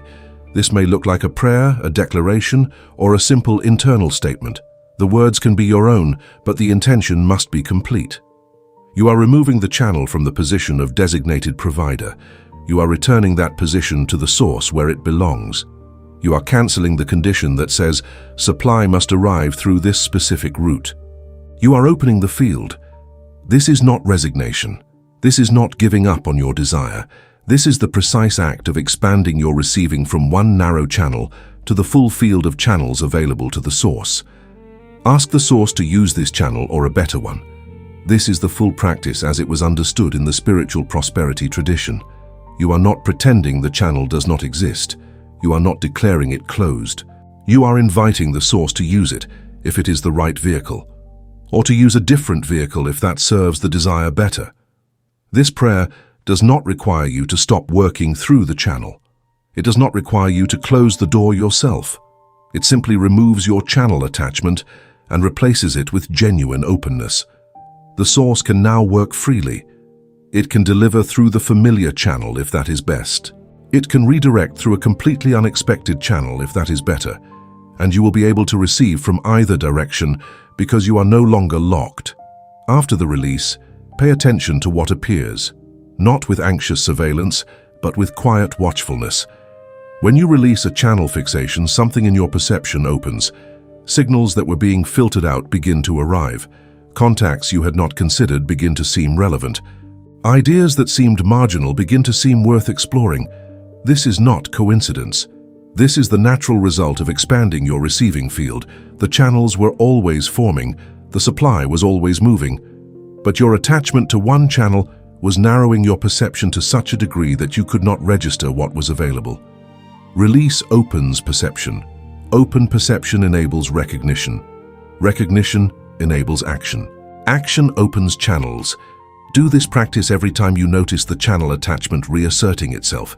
You will notice it often, especially in the early days of working with this law. The mind will return to the familiar channel and begin rebuilding the dependency. When you catch it happening, stop. Name the channel again, say the corrective line again, bless and release again. Ask Source to use this or better. This repetition is not failure. It is the discipline of retraining a deeply conditioned mental habit. The masters did not teach this as a one-time spiritual event. They taught it as a sustained inner practice that gradually transforms the default state of the mind from anxious fixation to faithful openness. The confirmation that the release is genuine will not come as an emotional sensation alone. It will come as a behavioral change. You will begin making calls you had not been making. You will begin responding to messages you had been setting aside. You will begin exploring channels you had dismissed. You will begin accepting invitations you had turned down because they were not the preferred channel. These behaviors are the outer evidence of an inner release. And as you act on channels you previously ignored, you will discover that some of them carry real supply. Not the supply you had imagined coming through one locked door, but real, current, available supply that was always there, waiting for the door of your perception to be opened. The final word on releasing the how is this: the source knows the way. You do not need to know the way. You need to hold the desire clearly, maintain the faith that supply is available, and remain genuinely open to whatever channel the source chooses. The way is never as narrow as your fear has told you it is. The source is never as limited as the one channel you had appointed as its delivery instrument. The supply is never as far as the anxiety of watching one blocked door has made it feel. Release the how, trust the source behind it, and watch what becomes visible when the narrow expectation is finally set aside. To move from channel fixation to channel openness, a shift in expectation is required. You have been expecting supply to arrive in a familiar shape. You have been expecting it from a familiar direction. You have been expecting it to feel like delivery when it arrives, to match your picture of what financial provision looks like. But the source often delivers through surprise, not because it prefers unpredictability, but because the channels that are most available in any given moment are not always the ones the human mind had planned for. And if you are only expecting the familiar, you will miss the surprising. The practice of expecting surprise is a deliberate retraining of your inner receiver to stay alert to supply arriving from any direction. An unexpected person may carry your next channel of supply, not a famous person, not a connected person from your established network, a person you did not know to expect, someone at the edge of your social field, someone newly in your life, someone whose name you barely know. This is not a romanticized idea. It is the consistent pattern of supply moving through people who are not in the plan. Your openness to people who are not in your plan is a key component of radical receiving. Every person who enters your life carries the possibility of being a channel. Not everyone will be, but the one who is cannot deliver if you are not open to receiving from an unexpected source. A new platform can become a channel that your current strategy did not include. The medium you have avoided, the format you find uncomfortable, the professional environment you have not yet explored, these are not irrelevant to your supply. They are channels you have not yet tested. The source does not have a platform preference. It uses the channels that are available and that match your genuine engagement. And genuine engagement with something new is what opens new channels. Your willingness to take one action in an unfamiliar medium could be the first step into a channel of supply that grows beyond anything the familiar platform has ever produced. A different kind of offer may arrive that does not match the expected shape. The offer may be smaller than you planned. It may be structured differently. It may require a different kind of work or a different kind of engagement than you had envisioned. Do not dismiss it before you examine what it actually contains. The surface of an offer is not always a reliable indicator of what it will become. An offer that appears limited at first examination may carry within it the seed of a much larger channel. Your willingness to examine it fairly, without immediately comparing it to the preferred channel and finding it inferior, is a basic act of radical openness. A past effort may return, something you built previously that did not produce at the time, a relationship you nurtured that went quiet, a project you completed that seemed to disappear. These are not permanently finished. Supply does not observe your sense of what is over. An old effort can return in a new context, with new timing, and produce real results. When it does, do not be too quick to discount it because it feels like old territory. Old territory can carry new water. The field you worked before can yield a harvest if the irrigation finally opens. Stay open to the return of what you thought was finished. A small sale can be the beginning of a major channel. One transaction, one small payment, one first purchase from a new direction. These deserve your full attention and genuine gratitude. They are not consolation prizes for the supply you did not receive through the preferred channel. They are real deliveries from real supply. And they are often the beginning of something that will grow if you receive it as real and act on it fully, rather than dismissing it as insufficient. The small sale tells you a channel is open. What you do with that signal determines whether the channel widens or closes. A referral can open a channel you never would have accessed through your own planning. Someone who knows your work mentioning your name to someone else at exactly the right moment is not luck. It is the source moving supply through a human connection that you did not arrange and could not have predicted. Your receptivity to referrals, your willingness to be mentioned, your openness to being introduced into rooms you have not previously occupied, these create the conditions for this form of supply to move. When a referral comes, receive it fully. Follow it with the same seriousness you would bring to your most carefully planned channel. A chance conversation can change the direction of your financial life. The conversation that happens before the meeting starts. The exchange that occurs in an unexpected moment. The dialogue that does not look like business until something is said that connects two people's genuine needs. Do not underestimate the conversation that is not in the plan. The source moves through words. The word that is spoken at the right moment to the right person in the right context can open a channel of supply that no amount of strategic planning would have arrived at.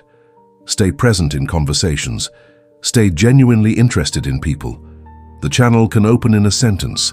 After all the spiritual preparation, after the release of channel attachment, after the expansion of inner openness, after the practice of expecting surprise, there remains a practical instruction that Wattles was always consistent about. Act. Not action directed desperately toward the locked door, not action designed to force the preferred channel open, but faithful, engaged, responsive action on the nearest open door. The nearest door is not always the largest door, it is not always the most impressive door, it is the door that is genuinely open right now, the one that responds to your engagement, the one that can be walked through without forcing. Test the small door. It may not look like the door you were expecting. It may not be labeled with the name of the channel you had planned. It may not carry the prestige or the scale that your imagination had assigned to the arrival of your supply, but it is open. That openness is its signal of legitimacy. A locked door, no matter how grand its appearance, cannot carry supply. An open door, no matter how modest its appearance, can.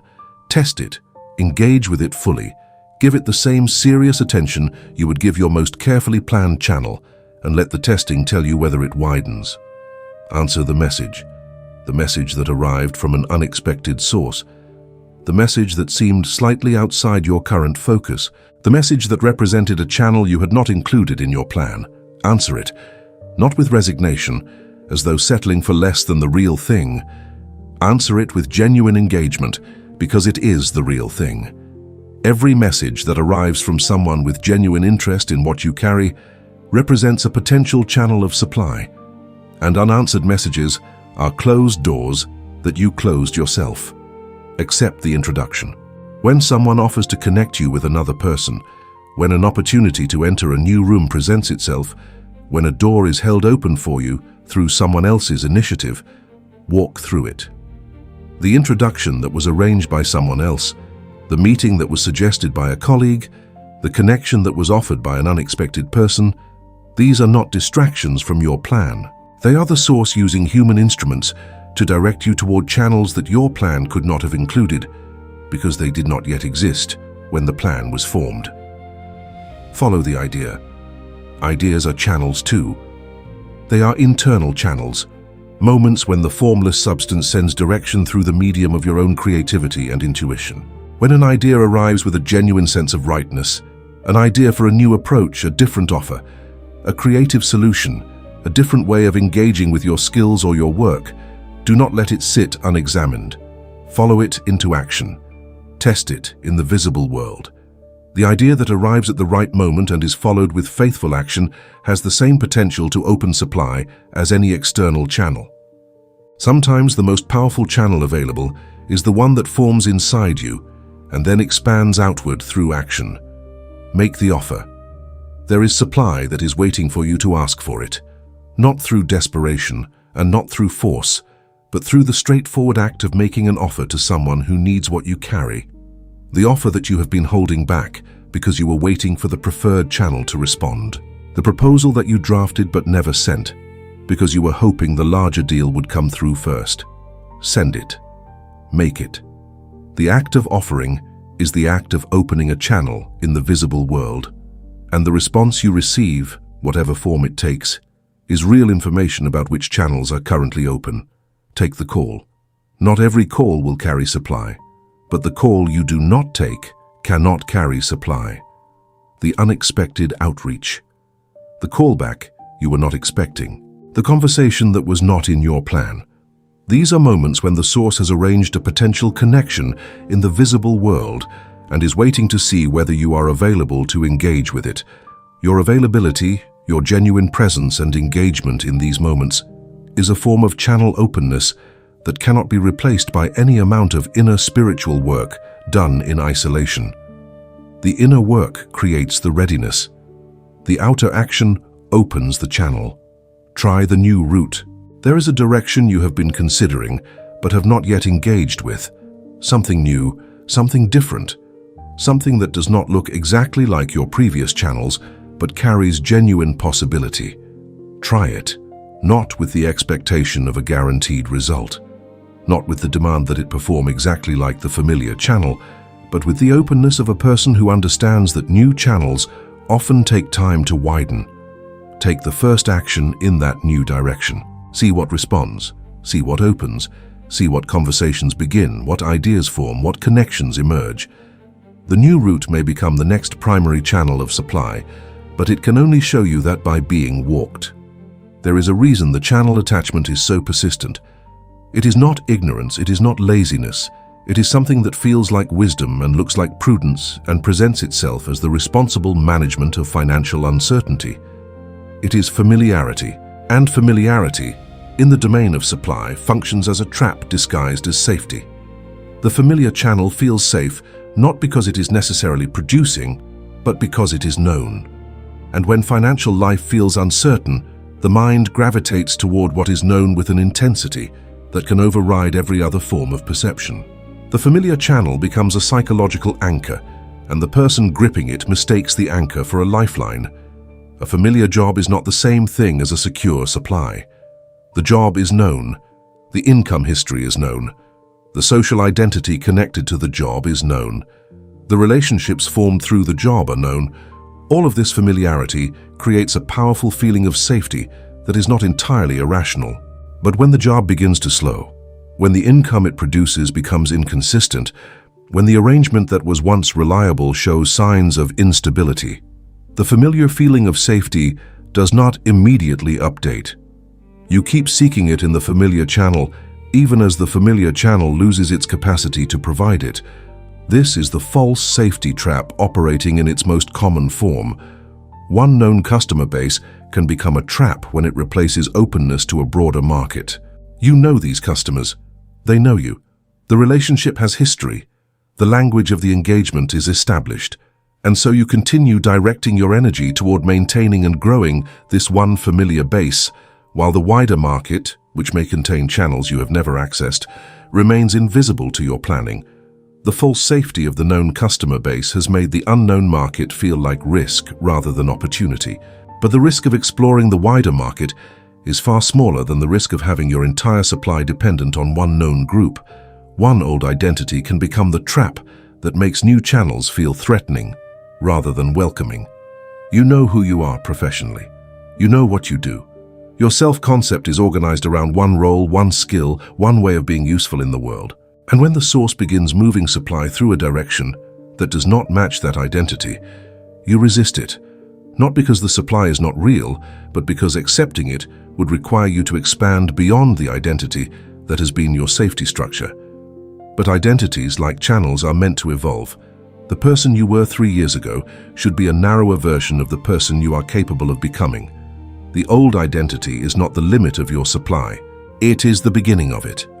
One stable but dead root is one of the most costly forms of false safety. The root that was once productive has not produced significantly for a long time. The visible evidence of its diminishment is clear. But it is known, it is familiar. It carries memories of previous production. And so you continue investing time and energy in maintaining your position within it, holding on to the ghost of what it once produced, while the actual movement of current supply is happening somewhere else entirely. The stability you feel in the dead root is not financial stability.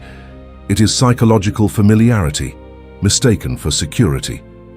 One person's approval can become the channel trap that shapes every financial decision. The employer whose opinion determines your value. The investor whose yes or no defines your project's viability. The mentor whose blessing is required before you can move. When one person's response has been given this level of authority over your financial direction, you have not just created a channel attachment. You have created a single human gatekeeper for supply that belongs to the source. And the source does not operate through single gatekeepers. The approval of one person, however influential, is not the measure of whether your supply is available. One strategy, held beyond its useful life, is a trap that feels like discipline. You found a method that worked. You learned it carefully. You refined it over time. You identified with it as evidence of your understanding and capability. And so when the environment changes, and the method that worked before stops producing the same results, you do not immediately adjust. You double down. You refine it further. You apply it with more intensity. Because to abandon the strategy feels not just like a practical change, but like a defeat, a concession that what you knew and trusted was wrong. But the strategy was a channel. Channels change. Holding to a strategy beyond its time is holding to a dry pipe and insisting the water must come from there. One outdated belief about how money works is perhaps the deepest form of the false safety trap. The belief that money only comes through employment, or only through your industry, or only through channels you have experienced before, or only through the kinds of people and arrangements your background has prepared you to understand. These beliefs are not neutral observations about financial reality. They are channel restrictions embedded at the level of identity, and because they feel like knowledge rather than like fear, they are the most resistant to examination. Wattles was asking you to examine them, to ask whether what feels like financial wisdom is actually a poverty agreement dressed in respectable clothing. The most heartbreaking form of channel attachment is this: supply arrives and you turn it away. Not because it is not real, not because it is not what you need, but because it does not look like the delivery you ordered. The packaging is wrong, the channel is unfamiliar, the form does not match the expectation. And so the delivery that the source arranged through an unexpected channel is set aside, dismissed, or never opened. And the source, which moved a great deal of invisible arrangement into place to create that delivery, must now look for another opening. While you continue waiting at the door you designated, this is too small. The amount offered is not the amount you needed. The opportunity does not cover the full scope of the financial condition you are trying to improve, and so you do not accept it. But receiving is not a practice that only works at one specific scale. The smaller delivery is real. It is current. It is available. And it is the source's acknowledgement that your channel is open and supply is moving. To receive the small with gratitude and full engagement is to signal to the source that more can flow. To refuse the small because it is not yet large is to close the channel at the exact moment it was beginning to open. This is not my field. The opportunity arrived from a direction that does not match your professional identity. It requires something adjacent to your usual work, a slightly different application of what you know, a context you have not operated in before. And so you set it aside. Not because you examined it carefully and found it genuinely unsuitable, but because it was not in the field you designated as your channel. The field that you designated was a choice, not a law. The source can deliver through any field in which genuine value can be created and exchanged. Your willingness to consider what is adjacent to your current field is a basic act of channel openness. This is beneath me. The opportunity does not carry the prestige of the supply you are expecting. It does not match the quality of the arrival you have imagined.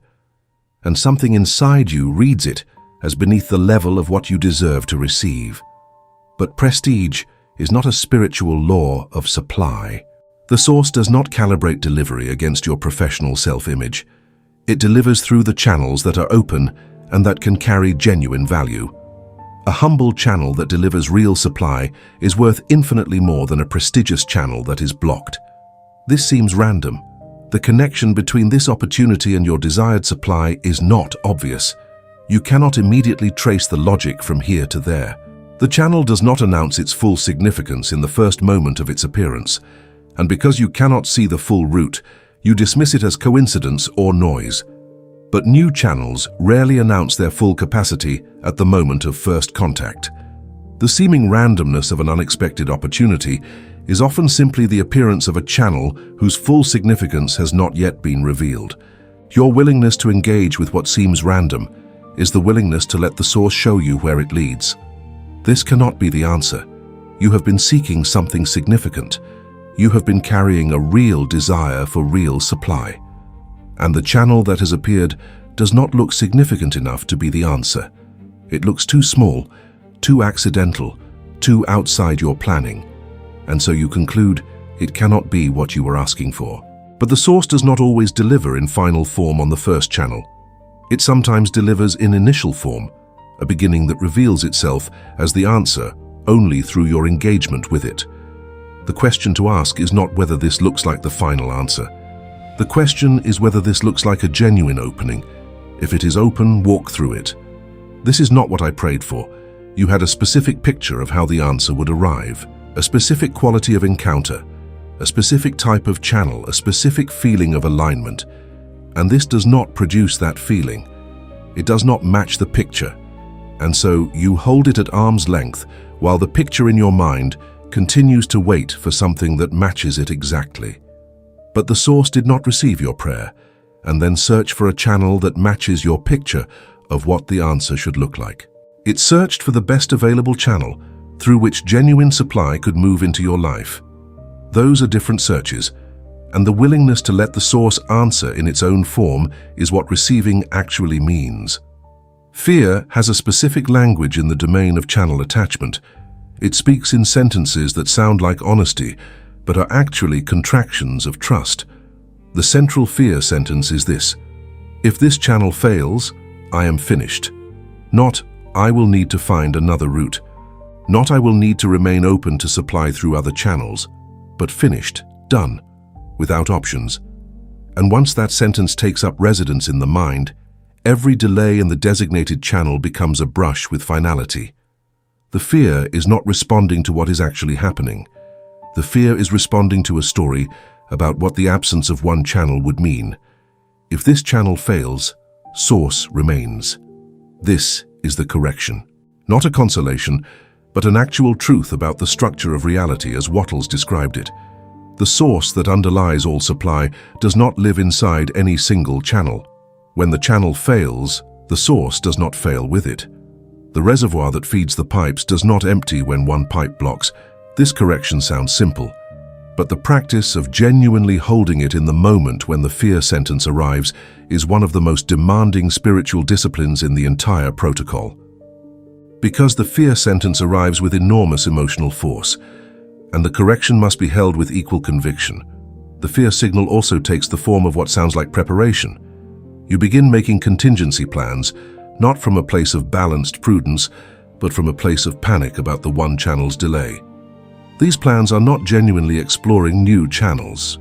They are elaborate mental activities designed to give the fear something to do while it waits for the preferred channel to respond. True channel openness is not anxious contingency planning.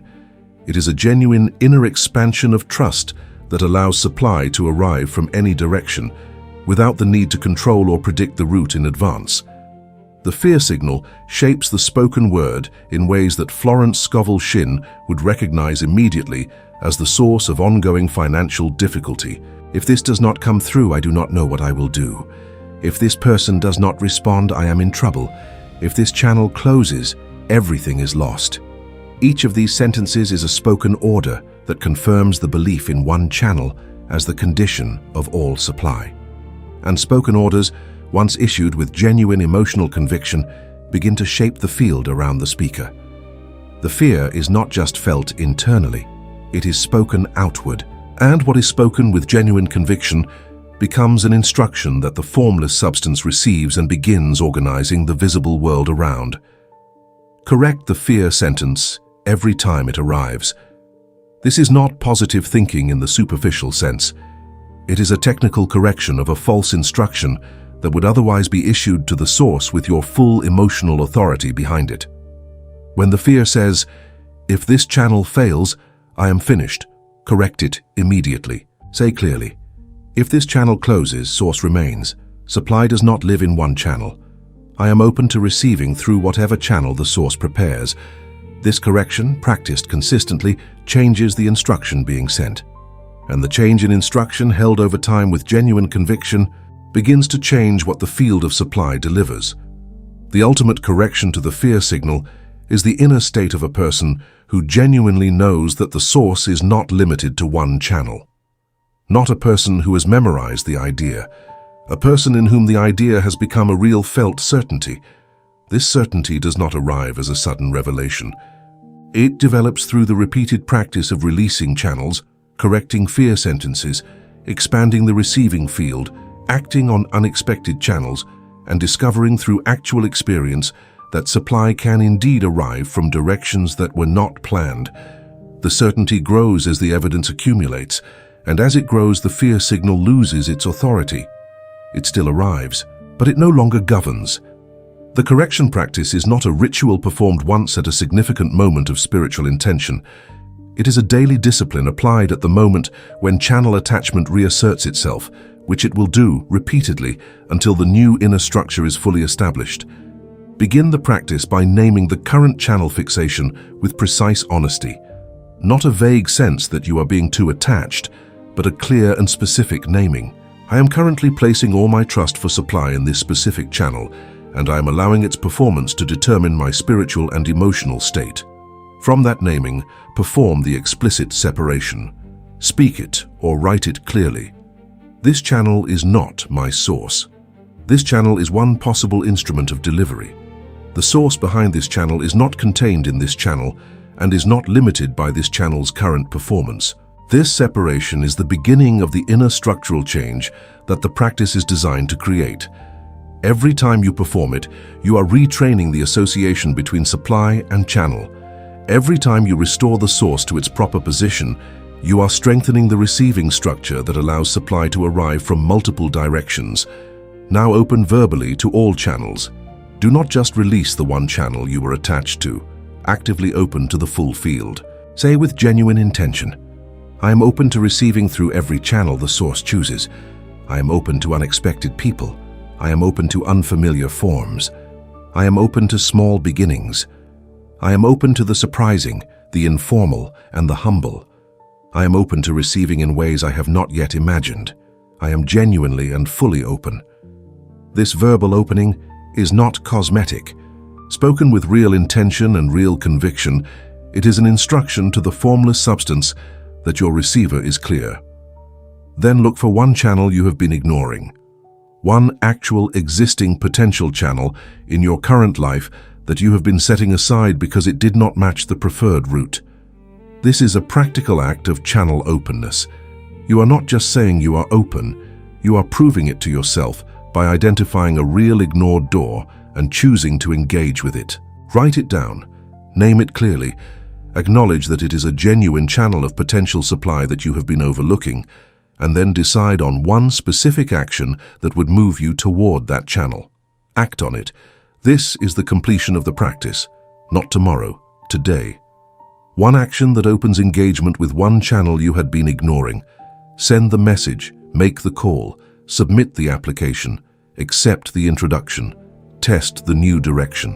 Whatever the action is, take it now, before the calculating mind rebuilds its attachment to the preferred channel and recloses the field. The action itself is a signal. It is a physical demonstration of your spiritual openness. And physical demonstrations of spiritual truth are what transform inner law into outer result. Give thanks before the proof arrives. This is the final and perhaps most counterintuitive instruction in the correction practice. Before you have visible evidence that the ignored channel will produce, before the action you just took has returned a result, before supply has appeared in any form, give thanks. Not theatrical gratitude, not forced positivity, but the genuine inner act of a person who knows that supply is available and that the alignment they have just restored is real. Wattles was specific about gratitude as a state that maintains the connection between the receiver and the formless substance. And gratitude before proof is the highest expression of that state, because it is the clearest possible demonstration that your faith does not require visible confirmation in order to remain alive. The teaching you have just received is not merely a set of techniques for managing financial anxiety. It is an invitation to become a different kind of receiver, to adopt an identity that is not defined by the performance of any single channel, to live from a place of genuine spiritual openness rather than anxious surveillance. This new identity is not something you build from scratch. It is something you recover by removing the channel attachments that have been distorting your true relationship with supply. What you are at your core is already an open receiver. The channel fixation is the thing that was added, and what was added can be released. Your source is not limited. This is the first identity statement of the new financial self.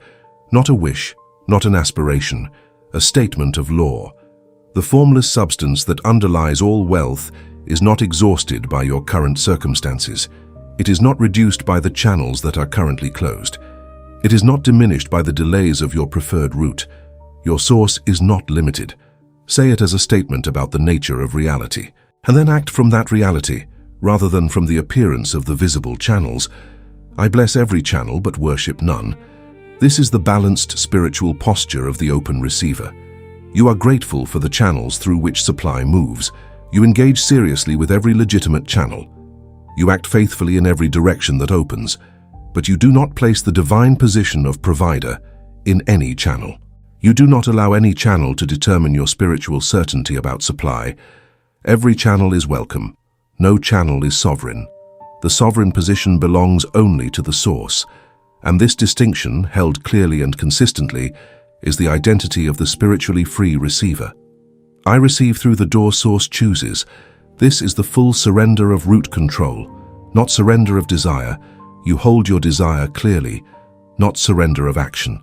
You act faithfully in every direction that opens, but the surrender of the insistence on which door. The source chooses the door. Your responsibility is to remain open enough to recognize the chosen door when it appears, and willing enough to walk through it even when it does not match the picture you had constructed. This identity is not passive. It is the most active spiritual posture available, because it makes you available to supply from every direction at all times. This new financial identity changes the texture of daily life. When you live from it genuinely, the morning no longer begins with a surveillance report on the preferred channel. It begins with an open expectation of supply in whatever form is ready to move. The day is no longer organized entirely around one locked door. It is navigated with full attention to everything that is actually moving. The evening is no longer measured by whether the preferred channel delivered. It is assessed by whether you acted faithfully on what was actually open. This is not a small shift. It is the difference between a life of chronic financial anxiety and a life of genuine spiritual prosperity. The new financial identity is not a performance. It does not require you to pretend confidence you do not feel, or to mask genuine concern with theatrical positivity. It is simply the decision to align your inner operating position with the actual truth of how supply works. The truth is that the source is infinite, and that channels are its instruments.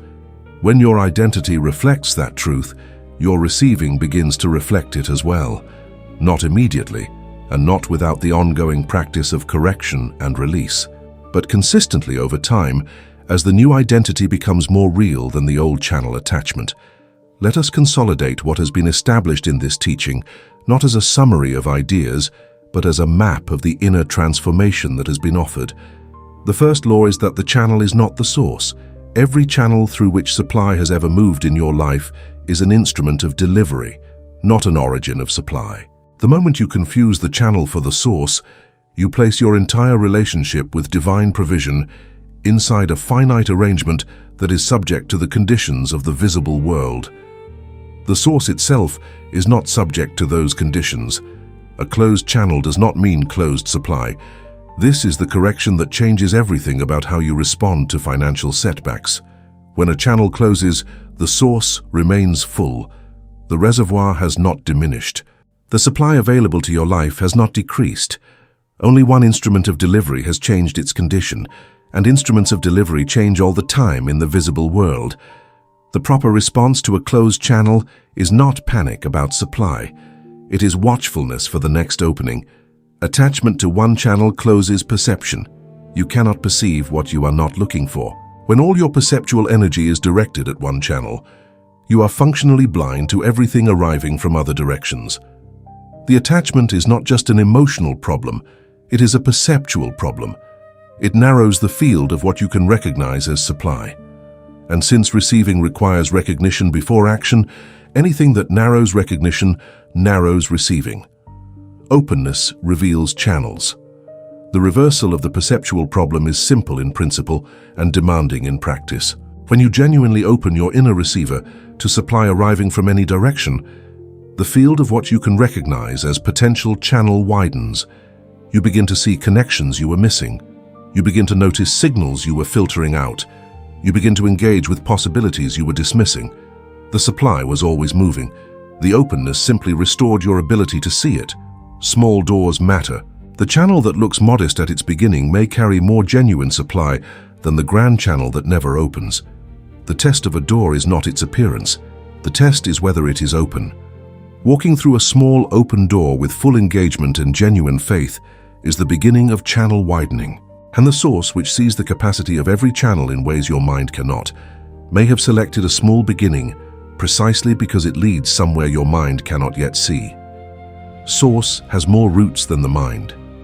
This is the final law of the recap, and it contains everything else. Your calculating mind, your planning capacity, your ability to assess the field of supply from where you currently stand, these are genuinely limited by what you have already experienced and what you can currently imagine.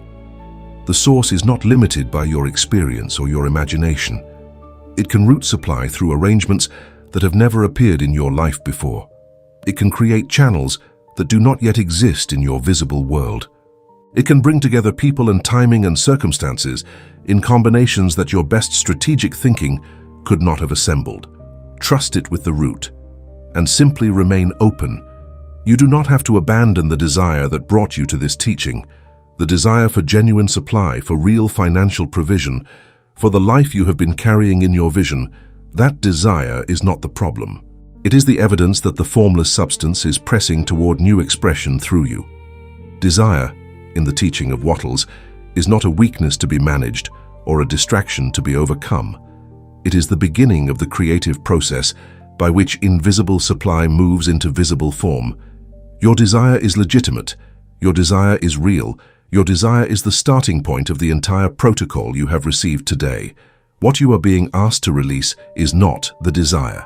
You are being asked to release the root control. Those are two different things. Desire says, I receive genuine supply. I receive financial provision in the full measure I require. I receive the resources that correspond to the life I am called to live. Root control says, and it must come through this channel in this form by this time, through this person. The first part of that compound sentence is yours to hold. The second part is what you are releasing. The desire lives. The root control ends. This release is not a sacrifice, it is an expansion. When you held the desire plus the channel condition, you were holding a smaller version of the desire. You were limiting the number of ways the desire could be fulfilled. You were restricting the source's access to the full range of delivery channels available to it. The release of root control does not diminish the desire. It returns the desire to its full size. Now the supply can come from everywhere. Now the channels that were blocked by your channel requirement become available again.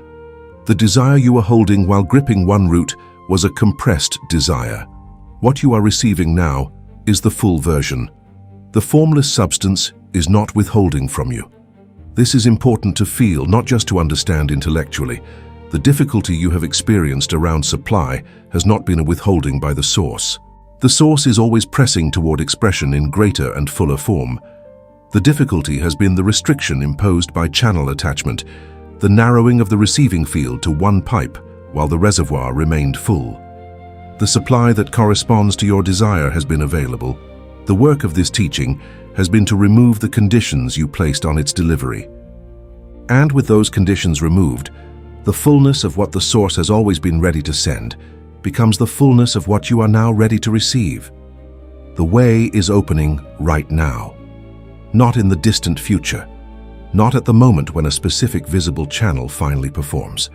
Right now, in the moment of genuine inner release, the way is opening, not because the visible world has changed yet, but because your inner receiver has changed. And the inner receiver is the condition that precedes the outer arrival. When the receiver is clear, the signal changes. When the signal changes, the movement of supply in the invisible field responds. And when the movement in the invisible field responds, visible channels begin to form and open in ways that will seem to the watching eye like unexpected provision. They are not unexpected. They are the natural result of an inner shift that was real. This teaching belongs to you now, not as information you received once, but as a law you can apply every day in every financial situation you face. Every time a channel closes, you now have the understanding and the practice to respond correctly. Every time the fear signal arrives, you have the correction. Every time channel attachment reasserts itself, you have the protocol. The masters did not leave these teachings so that people could admire them. They left them so that people could live by them. The law of channel openness and source trust is available to every person who chooses to apply it with genuine conviction and faithful action. For the next 7 days, you are being invited to undertake a specific practice. It is not complicated. It does not require special circumstances or unusual resources. It only requires your genuine daily engagement. Each morning for 7 days before you begin your assessment of the visible channels in your financial life, say these words with deliberate intention. I release the channel. I trust the source behind it. Say them slowly. Say them as a real inner act of release rather than as a mechanical repetition. Feel the channel attachment loosen as you say them. Feel the source behind the channel come into focus. This is the beginning of each day in the 7-day practice. Each day of the 7 days, take one additional action. Write down one channel you have been ignoring, a channel that your channel attachment has caused you to overlook, dismiss, undervalue, or set aside. One real existing potential channel in your current life that deserves genuine engagement but has not received it because it was not the preferred route. Write it down. Name it specifically. Then take one action toward it. One concrete, real-world action, not a planning note about future action, an actual action taken today. This practice, repeated 7 days consecutively, will demonstrate to you by lived experience that the field of supply is wider than your channel attachment has allowed you to see. At the end of the 7 days, look at what you have written. Look at the 7 channels you named and the 7 actions you took. Notice what responded. Notice what opened. Notice what surprised you. Notice whether any of the channels you had been ignoring carried more genuine potential than you had credited them with. This reflection is not a performance evaluation. It is a data collection about the actual field of supply in your current life. And the data you collect in 7 days of genuine channel openness will tell you something that months of channel fixation could not.